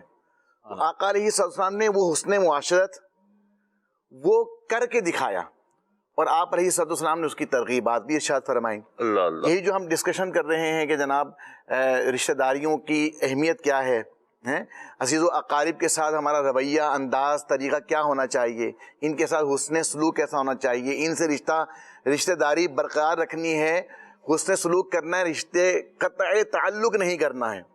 تو نبی پاک علیہ السلام نے اس کو جو ہے وہ عملی جامہ بھی پہنایا, کر کے بھی بتایا, اور آپ صلی اللہ علیہ وسلم کی احادیث کریمہ میں اس کی ترغیبات بھی موجود ہیں. صحیح. جیسے بخاری شریف کے اندر نبی پاک علیہ السلام کا یہ فرمان ملتا ہے, کچھ فرامین نبی پاک علیہ السلام کے فرامین ہیں. آقا علیہ السلام نے فرمایا رشتہ داری توڑنے والا جنت میں نہیں جائے گا. اللہ, یعنی مذمت ہے, رشتہ داری توڑنی نہیں ہے. نبی پاک علیہ السلام نے مزید فرمایا جو شخص اپنے بھائی کی حاجت روائی میں رہتا ہے تو اللہ پاک اس کی حاجت روائی میں رہتا ہے. کتنی بڑی بات ہے. حسن سلوک رشتہ داروں کے ساتھ کرنا, تو اگر بندہ اس کے اندر لگا رہتا ہے تو نبی پاک علیہ السلام کیا ارشاد فرما رہے ہیں کہ اللہ تبارک و تعالیٰ اس کی حاجتیں پوری فرمائے. جو دوسروں کا بھلا چاہ رہا ہے اس کے ساتھ بھی بھلا ہی ہو رہا ہے. تو اللہ تبارک تعالیٰ اس کے ساتھ جو اس کی حاجت روائی جو ہے وہ فرمائے گا. نبی پاک علیہ السلام نے فرمایا جو دوسرے بھائی سے تکلیف دور کرتا ہے اللہ پاک قیامت کے دن اس کی تکلیف دور فرمائے گا. فرمایا نبی پاک علیہ السلام نے رشتہ داروں سے اچھا سلوک رزق میں کثرت اور عمر میں برکت کا باعث ہے. رزق میں برکت چاہتے ہیں تو کیا کرنا ہے, رشتہ داروں کے ساتھ اچھا سلوک کرنا ہے. اگر چاہتے ہیں کہ عمر میں برکت ہو جائے تو نبی پاک علیہ السلام فرما رہے ہیں رشتہ داروں کے ساتھ آپ نے نیک سلوک کرنا ہے, اچھا سلوک کرنا ہے. اچھا, اس ادھر نہیں شاہ صاحب, حدیث پاک آپ نے بیان کی, شرح نہیں کر رہا میں, لیکن مشاہدہ بیان کر رہا ہوں, اور ہو سکتا ہے مدنی چینل کے ناظرین کا وہ آپ بھی چاروں افراد چاہیں تو تصدیق یا تردید فرمائے گا. میں نے دیکھا جیسے خاندانوں میں ہوتا ہے نا, کوئی ایک دو افراد ایسے ہوتے ہیں جو پورے خاندان کو لے کے چل رہے ہوتے ہیں. بعض اوقات کہیں پہ کوئی کمی ہے, کوئی بیشی ہے تو وہ مینٹین کر رہے ہوتے ہیں. اللہ تعالیٰ پھر انہیں ویسے ہی نوازتا ہے جو حدیث میں آیا نا کہ رشتہ داروں کے ساتھ بھلائی کرنے سے, ان کے ساتھ صلہ رحمی کرنے سے رزق میں اضافہ ہوتا ہے. تو آپ دیکھیں گے میرا خیال ہے ہر خاندان میں ایک دو تین افراد ایسے آپ کو مل جائیں گے جو پورے خاندان کی ضرورتوں کا خیال رکھ رہا ہوتا ہے, عید بقرعید غم خوشی تو وہ دے رہا ہوتا ہے, پھر اس کے بعد ویسے ہی آ رہا ہوتا ہے. اچھا دیکھیں رزق کے اندر تو وسعت ہے نا, رزق کے اندر فقط مال ہی تو نہیں آتا. جی ایسا ہی ہے ماشاءاللہ. کیا اللہ تبارک تعالیٰ اس کو نوازتا ہے, اس کو عزتوں سے نوازتا ہے, وہ مرجع خلائق بن جاتا ہے, لوگوں کا رجوع اس کی طرف ہوتا ہے, اس کی عزت بڑھتی ہے, اس کو اللہ تعالیٰ بڑی شان اور مقام و مرتبہ عطا فرماتا ہے. رزق جو ہے وہ صرف کمانے یا کھانے والی چیزوں پر اس کا اطلاق نہیں ہوتا بلکہ دیگر نعمتوں پر بھی ہوتا ہے. ٹھیک ہے. مزید نبی پاک علیہ السلام نے ارشاد فرمایا کہ جسے یہ پسند ہو کہ اس کے رزق میں وسعت ہو اور اس کی عمر لمبی ہو تو اسے چاہیے کہ اپنے رشتہ داروں کے ساتھ اچھا سلوک کرے. سبحان اللہ. نبی پاک علیہ السلام کا ایک اور فرمان ہے، فرماتے ہیں رشتہ کاٹنے والا جنت میں نہیں جائے گا. اللہ. تو رشتہ کاٹنے کی مذمت اور رشتوں کو مستحکم کرنے کی، رشتوں کو مضبوط رکھنے کی، حسن سلوک کرنے کی، اپنے رشتوں کو مضبوط کرنے کے حوالے سے یہ ہمیں نبی پاک علیہ السلام تعلیمات دی اور اس کے فضائل ارشاد فرمائے. اور نبی پاک علیہ السلام کی سیرت مبارکہ دیکھیں تو آپ صلی اللہ علیہ وسلم کا رشتہ داروں کے ساتھ جو اپنا برتاؤ ہے، چاہے آپ صلی اللہ علیہ وسلم، ظاہر بات ہے کہ والد صاحب اور والدہ کے ساتھ تو اس انداز میں سلسلہ نہیں بنا، لیکن وہ بچپن کے واقعات بھی دیکھیں تو کمال ہی کمال ہے. لیکن نبی پاک علیہ السلام کی آگے سیرت مبارکہ اگر دیکھیں ہم تو والدہ اور بہن کے ساتھ معاملہ، پھر آپ علیہ السلام کے رشتہ دار جو ہیں ان کے ساتھ آپ کا معاملہ، پھر ازواج مطہرات کے ساتھ معاملہ، پھر آل اولاد کے ساتھ بی بی فاطمہ رضی اللہ تعالی عنہا کے ساتھ جو ہے وہ آپ کے معاملات. تو یہ سارے اگر ہم غور کریں نا تو یہ رشتہ داریوں کو مضبوط اور مستحکم بنانے کے لیے جو ہے نا وہ ایک بہترین طریقہ ہے. تو آقا علیہ السلام کی سیرت مطہرہ سے یہ چیزیں ملتی ہیں. سبحان اللہ. اچھا اگر رشتہ داری مضبوط ہے نا تو آپ بھی مضبوط ہو. اگر رشتہ داری مضبوط ہے آپ یقین کریں بہت ساری ٹینشنوں سے، بہت ساری پریشانیوں سے آپ بچے رہیں گے. کیوں؟ اگر گھر میں سکون ہے تو انشاءاللہ الکریم باہر بھی سکون ہے. گھر میں سکون ہے، اگر آپ کا بھائی آپ سے مطمئن ہے، یعنی پہلے تو آگے والدین کے ساتھ، اگر والدین کے ساتھ آپ کا اچھا برتاؤ ہے، اچھا برتاؤ نا، میں بھی بیڑا پار. اس کے بعد آپ دیکھیں اگر انہوں نے دعا دے دی تو بیڑا پار ہے. ایسا ہی ہے. آگے چلیں بہن بھائی کے ساتھ، جس کا کریکٹر سرٹیفکیٹ ہے اگر اس کے گھر والے دینے کے لیے تیار نہیں ہے نا تو پھر کون دے گا؟ تو پھر اور کون دے گا؟ یہاں پہ بعض اوقات حالت یہ ہوتی ہے کہ کوئی شخص معاشرے میں تو بہت اچھا ہوتا ہے لیکن اس کے گھر والوں سے اس کا پوچھو تو وہ کہتے ہیں بھائی قبر کا حال مردہ جانتا ہے، ہم سے آگے پوچھو، تم سے تو مسکرا کے باتیں کرتا ہے، تم سے تو نرمی سے باتیں کرتا ہے. یہ دونوں طرف ہوتا ہے میاں بیوی میں. تو میاں بیوی کا جو رشتہ ہے نا، کریکٹر سرٹیفکیٹ کی جو آپ نے بات کی، ماں باپ اپنے برے بچے کو بھی اچھا کہہ دیں گے، بہن بھائی کہیں نہ کہیں ایک دوسرے کی سائڈ لے لیں گے. وہ کہتے ہیں نا گھٹنے تو پیٹ کی طرف ہی جھکتے ہیں، سائڈ لے لیں گے. یہ میاں بیوی کا رشتہ ہے نا، یہ بڑا کریکٹر والا رشتہ ہے، کیونکہ کوئی چیز پوشیدہ نہیں رہتی.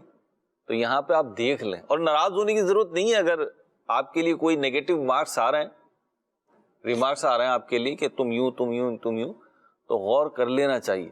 تم یوں آ رہا ہے تو یا تو نظر کمزور ہے سامنے والے کی تو پھر چشمہ لگوا دیں، اور اگر اس کی نظر کمزور نہیں ہے، دل اور دماغ صحیح ہے، تو پھر اپنے اوپر غور کر لیں. حرج نہیں ہے، آپ بھی تو کوئی فرشتے نہیں ہیں. مطلب دونوں سائڈوں کی بات کروں میں، ایک سائڈ کی بات نہیں کر رہا. پیکج شامل کر رہے ہیں سلسلے میں، انشاءاللہ واپس آئیں گے تو پھر آپ کی کالز بھی لیں گے اور میسیجز بھی لیں گے. آئیے دیکھتے ہیں رکن شورا ہمیں کیا میسیج دے رہا ہے. میرے مدنی چینل کے ناظرین، ایک بہت بڑا علمی نام اعلیٰ حضرت امام اہل سنت، پروانہ شمع رسالت، مجدد دین و ملت، فارق نور و ظلمت، امام احمد رضا خان علیہ رحمت الرحمان، جن کا ایک بڑا پیارا سلام ہے، مصطفیٰ جان رحمت پہ لاکھوں سلام. یہ وہ نذرانہ عقیدت ہے جو بچے بچے کی زبان پر جاری ہوتا ہوگا اور اس کے وہ محبت بھرے الفاظ کانوں میں رس کھولتے ہوں گے. امام احمد رضا خان علیہ رحمت الرحمان، آپ پٹھان ہیں، پٹھانوں کا ایک قبیلہ ہے بھڑیچ، آپ کا تعلق اس سے ہے، اور سلسلہ طریقت کے اعتبار سے آپ قادری حنفی ہیں. اعلیٰ حضرت امام اہل سنت کے والد محترم یہ بھی عالم ہے، آپ کے دادا جان یہ بھی عالم. اعلیٰ حضرت امام احمد رضا خان علیہ رحمت الرحمان نے اپنے کلام میں ایک جگہ پر ان دونوں کا تذکرہ بھی کیا. آپ کہتے ہیں احمد ہندی رضا ابن نکی ابن رضا.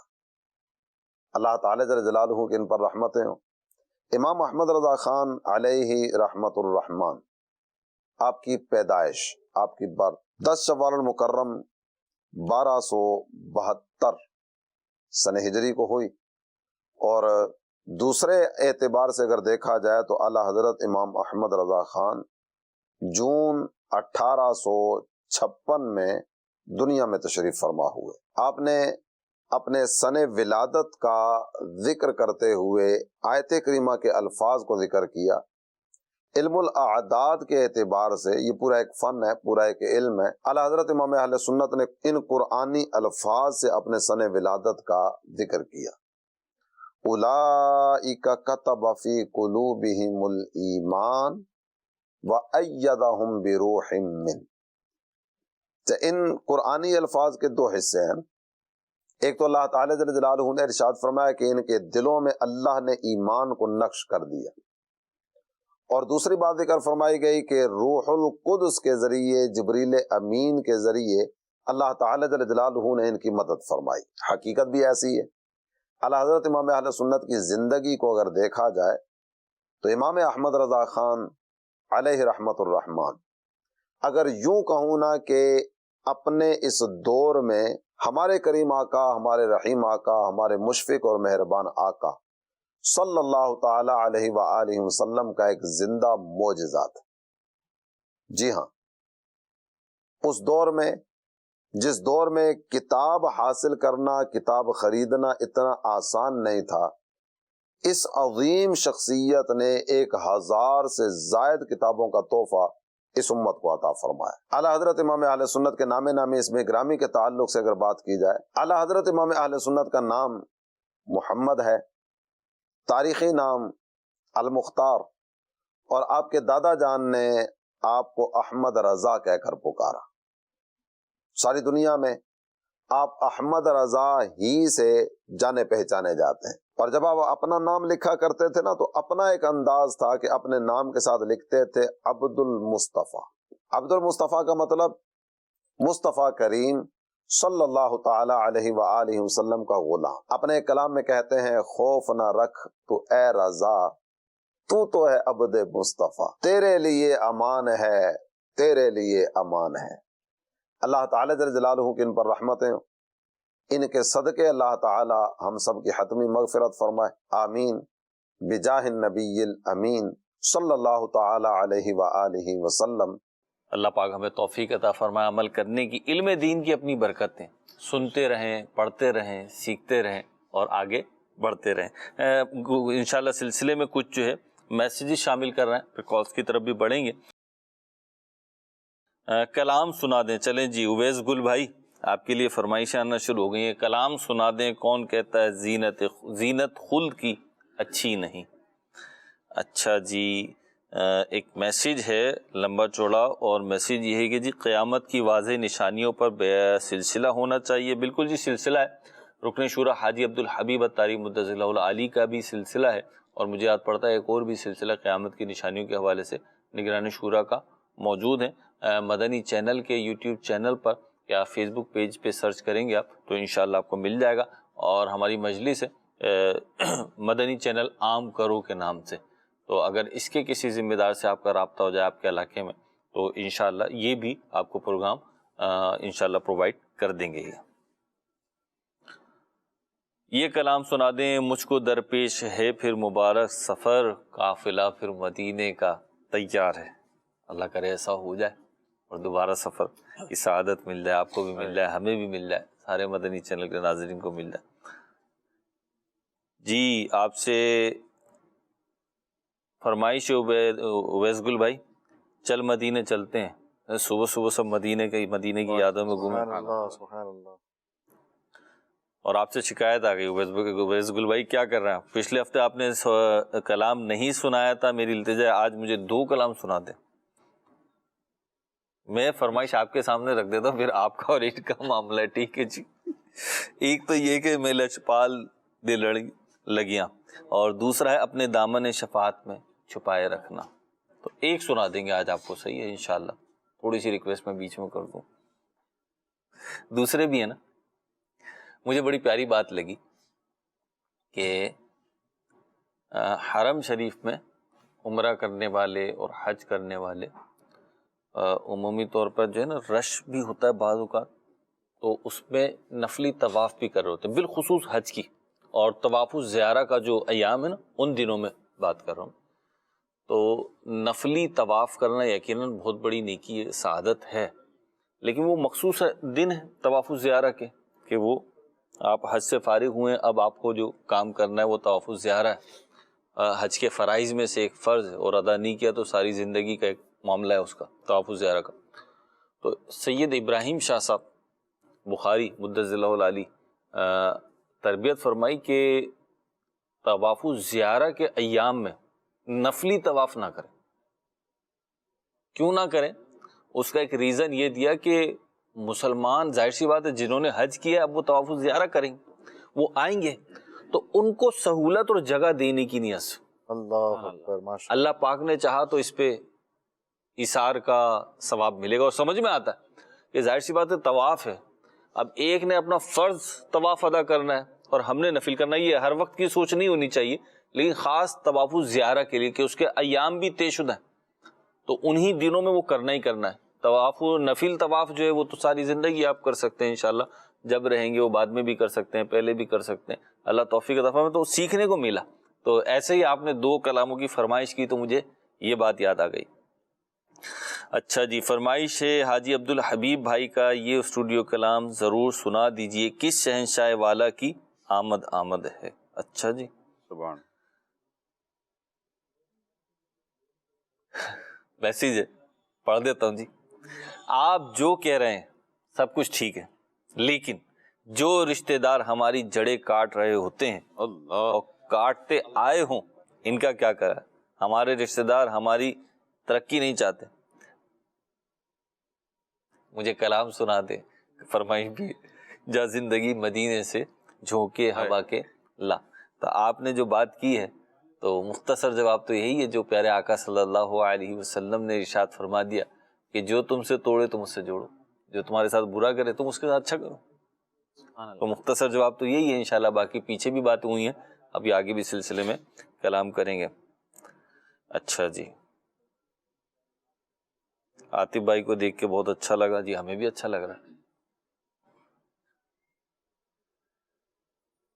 اچھا جی، اور بھی کلام سنا دیں. عجب کرم شہ والا تیار کرتے ہیں، تبار والا تبار کرتے ہیں. والا اچھا، تبار. یہ کہ نقطے لگے ہوئے ہیں، تبار ہے، لکھنے میں مسٹیک ہو گئی ہوگی. ابھی بڑھتے ہیں کچھ کالز کی طرف. جی کالز دیجیے، پھر اویس بھائی کی طرف براہ راست. میرا نام محمد اویس ستاری ہے، میں راولپنڈی سے بات کر رہا ہوں. پھر کے گلی گلی تباہ ہو کرے سب کی کھائیں کیوں، یہ والا کلام سنا دیں. امام اہل سنت کا یہ کلام سنا دے. وہ سوئے لالزار پھرتے ہیں. میرا نام حامد رضا تاری ہے، شیخوپورہ سے. وہ اعلیٰ حضرت کا کلام سننا چاہتا ہوں. وہاں کیا جود و کرم شہ بتا تیرا. یہ والا کلام سنا دے. سوچتا ہوں میں وہ گھڑی کیا جب گھڑی ہوگی. عرض کلام سنا دے. یا نبی سب کرم ہے تمہارا. میرا نام محمد ابوبکر اختاری ہے، یہ والا کلام سنا دیجیے. یہ آرزو ہے مدینے کی اب زیارت ہو، ہم بھی مدینہ دیکھیں گے. جزاک اللہ خیر. جزاک اللہ خیر. جی بڑھتے ہیں کلام کی طرف. اویس بھائی. صلی علی نبینا صلی علی محمد صلی علی نبینا صلی علی محمد صلی علی شفیعنا صلی علی محمد. پھر کے گلی گلی تباہ ہو کر سب کی کھائیں کیوں، دل کو جو عقل دے خدا تیری گلی سے جائیں کیوں.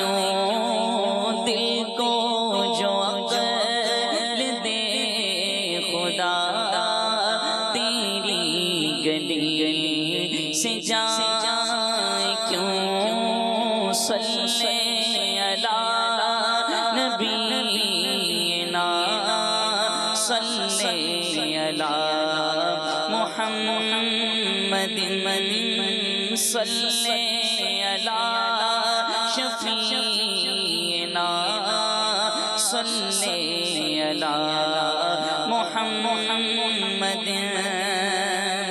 یاد حضور کی قسم غفلت عیش ہے ستم خوب ہے قید غم میں ہمیں کوئی ہمیں چھڑائے کیوں صلی علی نبینا صلی علی محمد ہے تو رضا میرا ستم جرم پہ گر جائے ہم کوئی بجا اس سوز غم کوئی بجا اس سوز غم ساز طرب بجائے کیوں صلی علی نبینا صلی علی محمد وہ سوئے لال زار پھرتے ہیں وہ سوئے لال زار پھرتے ہیں تیرے دن اے بہار پھرتے ہیں تیرے دن اے بہار پھرتے ہیں جو تیرے در سے یار پھرتے ہیں جو تیرے در سے یار پھرتے ہیں در بدر یوں ہی خار پھرتے ہیں در بدر یوں ہی خار پھرتے ہیں اور اس گلی کا گدا ہوں میں جس میں اس گلی کا گدا ہوں میں جس میں مانگتے تاجدار پھرتے ہیں مانگتے تاجدار پھرتے ہیں کوئی کیوں پوچھے تیری بات رضا کوئی کیوں پوچھے تیری بات رضا تجھ سے شیدا ہزار پھرتے ہیں تجھ سے شیدا ہزار پھرتے ہیں اپنے دامان شفاعت میں چھپائے رکھنا اپنے دامان شفاعت میں چھپائے رکھنا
سوانے خورشید قیامت ہوگا،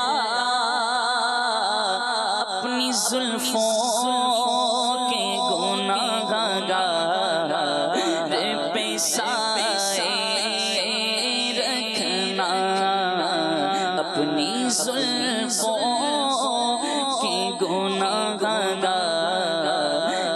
پہ سایہ رکھنا، شاید اس راہ سے خالد میرے آقا گزرے،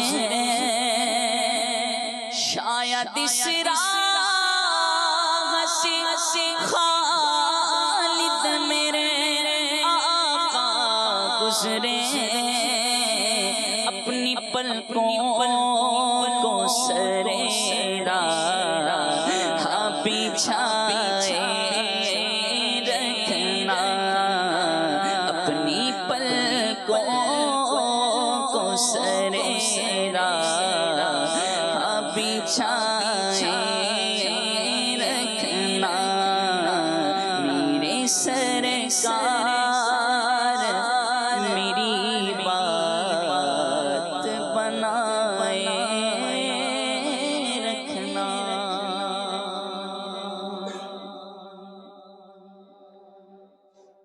جا زندگی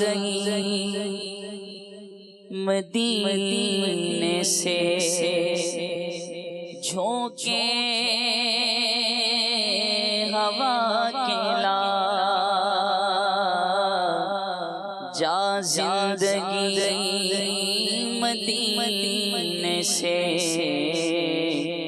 جھونکے ہوا کے لا، شاید حضور ہم سے خفا ہے منا کے لا، شاید حضور ہم سے خفا ہے منا کے لا، کچھ ہم بھی اپنا چہرہ باطن سوار لیں، بکر سے کچھ آئینے عشق و وفا کے لا، بکر سے کچھ آئینے عشق و وفا کے لا، دنیا بہت ہی تنگ مسلمان پہ ہو گئی، فاروق کے زمانے کے نقشے اٹھا کے لا، فاروق کے زمانے کے نقشے اٹھا کے لا، محروم کر دیا ہمیں جس سے نگاہ نے، عثمان سے وہ زاویے شرم و حیا کے لا، عثمان سے وہ زاویے شرم و حیا کے لا، باطل سے ڈر رہی ہے پھر امت رسول کی، منظر ذرا حسین سے کچھ کربلا کے لا، منظر ذرا حسین سے کچھ کربلا کے لا، مغرب میں مارا مارا نہ پھر اے گدائے علم، دروازہ علی سے یہ خیرات جا کے لا، دروازہ علی سے یہ خیرات جا کے لا، جا زندگی مدینے سے جھونکے ہوا کے لا۔ اللہ اکبر۔ کلام جو ہے مستند علماء کے، مستند شعراء کے کلام سننے چاہیے، اس سے الحمدللہ علم بھی حاصل ہوتا ہے، بالخصوص یہ دینی پس منظر میں جو کلام ہے، چاہے وہ حمد ہو، نعت ہو، منقبت ہو، استغاثہ ہو، جو یہ فنی طور پہ کیٹیگریز بنی ہے، ہم تو سب کو ایک ہی شمار کر لیتے ہیں بعضوں کا، تو اسی لیے لفظ بولا جاتا ہے مدنی چینل پہ زیادہ تر کلام، تو اس میں سب آ جاتے ہیں۔ تو یہ سننے سے جہاں علم دین ملتا ہے، وہیں جو ہے بہت ساری چیزوں کی جو ہے نا وہ توجہ چلی جاتی ہے اس طرف۔ بعض اوقات نثر میں بات سمجھ میں نہیں آ رہی ہوتی، لیکن شعر کا ایک مصرع وہ بات سمجھا دیتا ہے۔ یہ عشق تیرے صدقے جلنے سے چھوٹے سستے، وہ آگ جو آگ بجھا دے گی وہ آگ لگائیے۔ تو بعض اوقات مصرع یا شعر جو ہوتا ہے وہ لگ جاتا ہے، اور وہ اچھا پڑھنے والا ہو، سوز کے ساتھ پڑھنے والا ہو، اخلاص کے ساتھ، تو پھر تو اس کی بات ہی کچھ اور ہوتی ہے۔ رشتہ داری پہ ہماری بات چل رہی ہے، ہمارے عزیز اور ہمارے عزیزوں میں آپ بھی شامل ہیں، تو آپ کی عزت بھی اور آپ سے تعلق بھی جو ہے ہمارے پیش نظر رہتا ہے مبلغین کے انتخاب میں، نعت خواں اسلامی بھائی کو بلانے میں، اور سب سے بڑھ کر موضوع کے انتخاب میں ہماری مجلس کے پیش نظر ایک بہت اہم بات جو ہوتی ہے وہ یہ ہوتی ہے کہ ہمارا جو ویور ہے، ہمارا جو مدنی چینل کا ناظرین ہے، ان کو کیا حاصل ہوگا، ان کو کیا ملے گا۔ ایک سوال آیا تھا، انشاءاللہ غلام الیاس بھائی سے اس پہلو کی طرف بھی بڑھوں گا، لیکن میں چاہتا ہوں کہ ایک ذرا مثبت طور پر، پازیٹیو تھنکنگ کے طور پر رشتہ داری کے جو فوائد ہیں عاطف بھائی، صرف 1 2 3 4 تو فوائد نہیں ہیں بلکہ بہت سارے فوائد بیان کیے گئے ہیں، کیا ارشاد فرمائیں گے؟ بالکل، آج جیسا کہ اتنی دیر سے ہم اسی پہ گفتگو کر رہے ہیں کہ قرآن کریم میں بھی اللہ رب العزت نے صلہ رحمی کا حکم دیا، حدیث طیبہ میں بھی ہمیں صلہ رحمی کا حکم دیا گیا، باقاعدہ روایت و مضمون ہے۔ صلہ رحمی یعنی رشتہ داری جوڑنا، رشتہ داری جوڑنا، اور باقاعدہ نبی پاک صلی اللہ تعالیٰ علیہ وسلم نے ہمیں ایک سوسائٹی اور معاشرہ بہتر بنانے کا اصول بیان کر دیا، فرمایا کہ جو تمہیں محروم کرے تم اسے عطا کرو، سبحان اللہ، اور جو تم سے توڑے اسے جوڑو، اور جو تم پر ظلم کرے اسے معاف کر دو۔ اللہ اکبر۔ تو ایک تو سب سے پہلا یہ ہے کہ اگر صلہ رحمی کریں گے، رشتوں کو مضبوط کریں گے تو ہمارا رب راضی ہوگا، اللہ کی خوشنودی حاصل ہوگی، اور دوسری بات اس کے ساتھ یہ ہے کہ لوگوں کے دلوں میں خوشی داخل ہوگی۔ تو رشتے کو مضبوط کرنا یہ مسلمانوں کی خوشی کا جو ہے وہ باعث ہے۔ اسی طرح اللہ کے مقرب فرشتے جو ہیں وہ رشتے جب مضبوط ہوتے ہیں اور صلہ رحمی ہوتی ہے تو اللہ کے فرشتے بھی خوشی کا اظہار کرتے ہیں اور جو ہے وہ اس پر مسرت کرتے ہیں، اور اسی کے ساتھ ساتھ مسلمانوں میں وہ لوگ جو ہے وہ ایسے اشخاص جو رشتوں کو مضبوط کرتے ہیں وہ اچھے نام سے پہچانے جاتے ہیں، لوگ ان کی تعریف کرتے ہیں، اچھی نظر سے انہیں دیکھتے ہیں، اور اسی کے ساتھ ساتھ جو ہے وہ نبی پاک صلی اللہ علیہ وسلم کی حدیث ابھی ہم نے سنی ہے کہ جو صلہ رحمی کرتا ہے، بھلائی کرتا ہے، اس کی عمر میں اضافہ کر دیا جاتا ہے، اور دنیاوی فائدہ یہ ہوتا ہے کہ اس کے رزق میں اضافہ ہو جاتا ہے۔ اور اس کے ساتھ ساتھ باقاعدہ کتابوں میں لکھا ہے کہ جو صلہ رحمی کرنے والا ہے، رشتوں کو مضبوط کرنے والا ہے، اس کے جو فوت شدہ آبا و اجداد ہیں، والدین ہیں، مسلمان والدین، تو وہ بھی اس پر خوش ہوتے ہیں۔ باقاعدہ روایتوں میں ہے کہ والدین انتقال کر جائیں تو اب ان کے ساتھ جو ہے وہ جو ان سے محبت کرنے والے تھے یا جو والدین کو محبوب تھے ان کے ساتھ تم جو ہے وہ اچھا سلوک کرو، ان کے ساتھ صلہ رحمی کرو، ان کے ساتھ اچھے تعلقات قائم کرو تو تمہارے والدین خوش ہوں گے۔ تو یہ ہمارے مسلمان مرحومین جو ہیں ان کی بھی خوشی کا جو ہے وہ ایک سبب بنتا ہے رشتوں کو مضبوط کرنا۔ اور اسی کے ساتھ ساتھ جب یہ بندہ دنیا سے جاتا ہے تو دنیا سے جانے کے بعد اس کے لیے دعا کرنے والے لوگ زیادہ ہوتے ہیں۔ باقاعدہ روایتوں میں مضمون ہے کہ سب سے زیادہ خوشی مرنے والے کو یہ ہوتی ہے کہ اس کو کوئی ایصال ثواب کرتا ہے۔ یعنی جب بندہ انتقال کر گیا تو اب خوشی کی صورت کیا ہے؟ اب خوشی کی صورت یہ ہے کہ اس کے بعد جن کے ساتھ اس نے اچھے تعلقات رکھے تھے، جن کے ساتھ رشتوں کو مضبوط کیا تھا، وہ اس کے لیے دعا کریں گے۔ میرا دوست ہے، پچھلے دنوں انتقال ہو گیا، اللہ غریق رحمت فرمائے، اس کی ایج بھی 2-3 سال مجھ سے زیادہ ہوگی، تو میں نے اپنی زندگی میں اتنی نوجوان عمر کا جو کوئی شخص جو ہے وہ انتقال کر جائے تو اس کا ماشاءاللہ جنازے میں اتنی تعداد تھی، اسلامی بھائی تھے، تو جب ہر ایک سے ملاقات ہوئی تو اس نے بولا یار بڑا ملن انصار تھا، بڑی محبت سے ملتا تھا، کبھی اس نے جو ہے وہ تلخ لہجے میں بات نہیں کی. تو یہ دنیا میں بھی ایک فائدہ ہوا اسے کہ لوگوں کے ساتھ رشتے مضبوط ہوئے اور مرنے کے بعد اتنے لوگ اس کے لیے دعا کرنے والے ہوں تو اس سے بڑی اس کے لیے کیا بات ہو سکتی ہے. ہم بھی عجیب لوگ ہیں نا، جہاں پہ ہمارے تعلق بنانا ہوتا ہے سید صاحب وہاں پہ بنا نہیں رہے ہوتے، جہاں پہ خوش اخلاقی دکھانی ہوتی ہے وہاں نہیں دکھا رہے ہوتے، اور جہاں پہ دین اسلام کا حکم ہے کہ تعلق نہیں بنانا، نہیں یعنی خوش اخلاقی وہاں پہ یہی ہے کہ مسکرا کے بات نہیں کرنی، تو وہاں پہ دکھا رہے ہوتے ہیں. یہ مطلب اس میں بہت ساری چیزیں ہیں جو ظاہر سی بات ہے مدنی چینل پہ بیٹھ کے ہم ڈسکس نہیں کر سکتے، لیکن ایک چھوٹا سا معیار، بلکہ چھوٹا سا نہیں ہے، بہت موٹا سا معیار، ایک بڑی بنیادی بات وہ یہ کہ اللہ رسول کے لیے ہماری محبت ہو، اللہ رسول کے لیے ہماری نفرت ہو. ہم جب کسی کو دیکھیں تو اللہ رسول کی رضا کے لیے، جب کسی کی طرف سے نظر پھیریں تو اللہ رسول کی رضا کے لیے. تو انشاءاللہ یہ جو ایک بڑی بنیادی سی بات ہے، اس میں ساری چیزیں آ جائیں گی. پھر وہ نامحرم بھی آ جائے گی اس کے اندر، پھر وہ بدعقیدگی بھی آ جائے گی، ساری چیزیں اس ایک لائن میں آ جائے گی. صحیح صاحب یہ ارشاد فرمائیں کہ محبت بڑھائیں کیسے؟ ہم بات تو کر رہے ہیں تو چلیں بڑھانا چاہتے ہیں، آپ نے کہہ دیا، ہم نے سن لیا، اب چلیں پریکٹیکل کرتے ہیں، اب کیا کریں؟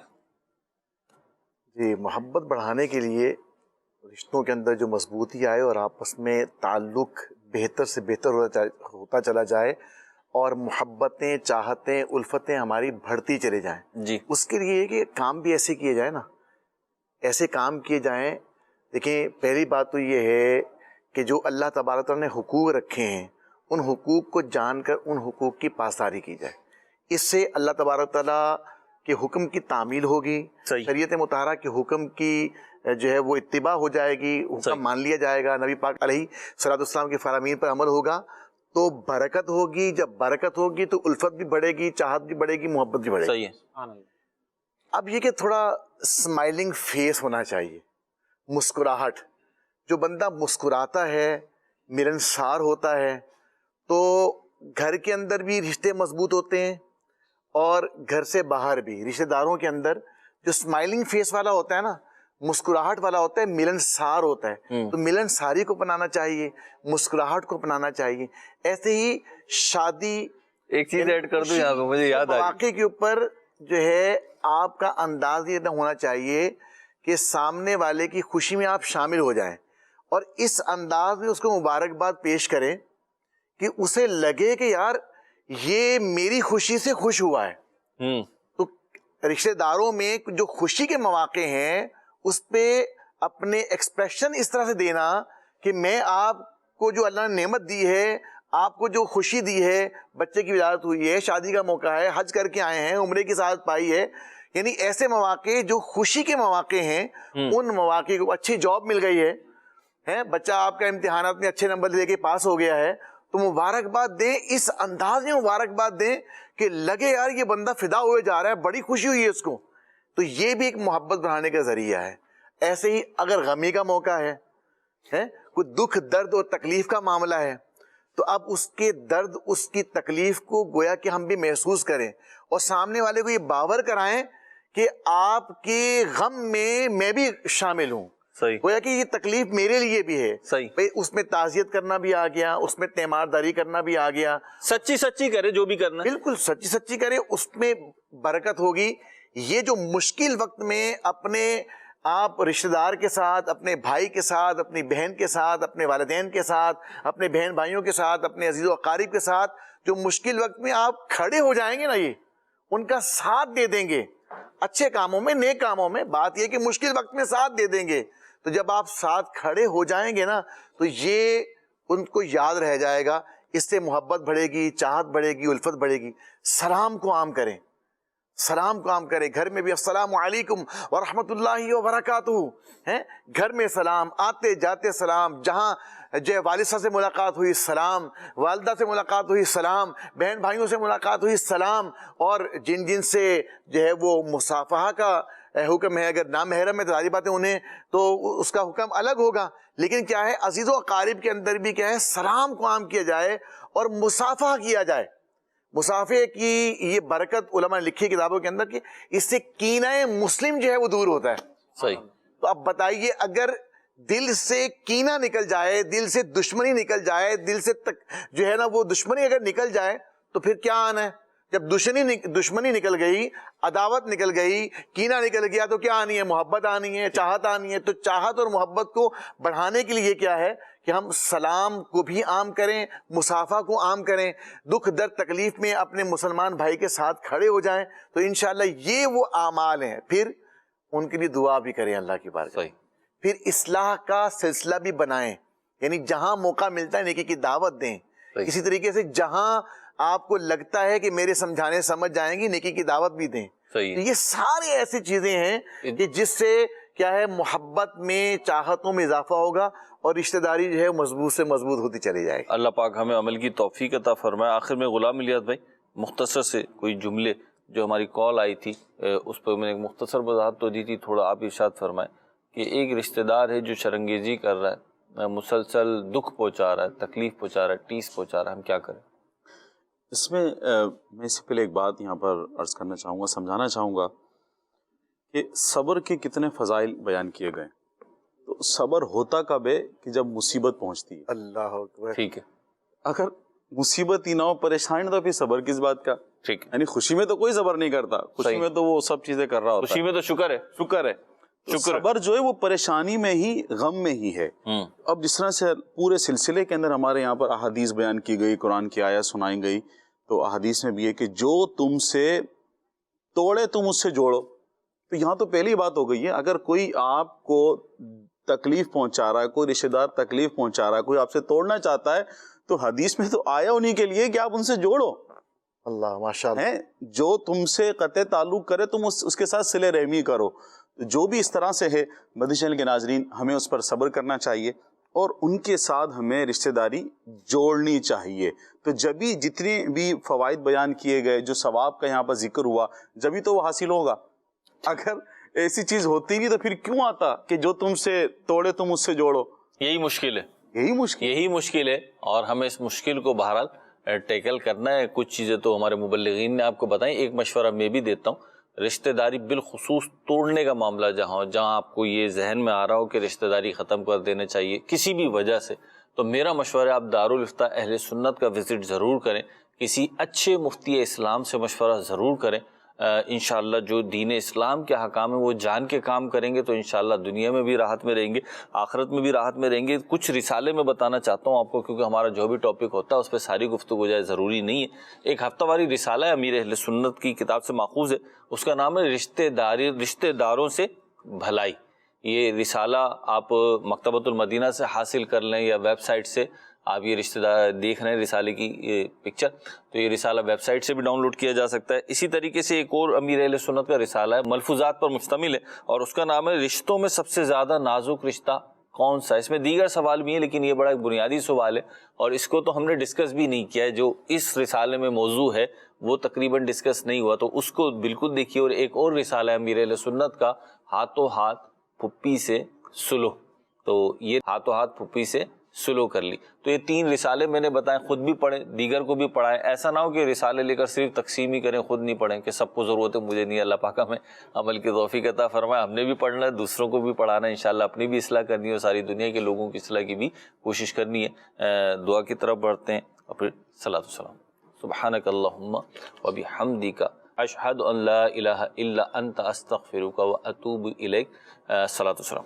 مصطفیٰ جان رحمت ملا کھو سلام شمع بز میں ہدایت پلا کھو سلام شمع بز میں ہدایت پلا کھو سلام فتح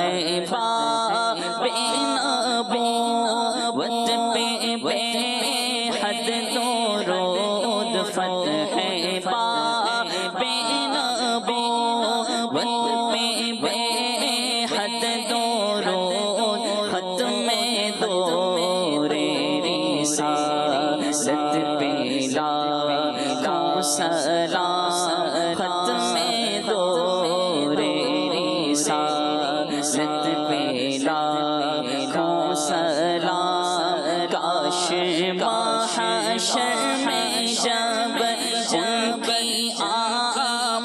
ہو اور بھیجے سب ان کی شوقت پہ لاکھوں سلام مجھ سے خدمت کے قدسی کہے ہر رضا مصطفیٰ جانے رحمت پہ لاکھوں سلام شمع بز میں ہدایت پہ لاکھوں سلام چلو سیکھیں قرآن و سنت کی باتیں جو مہکائیں دن اور کرے نور راتیں کھلے آنکھ صلی علی کہتے کہتے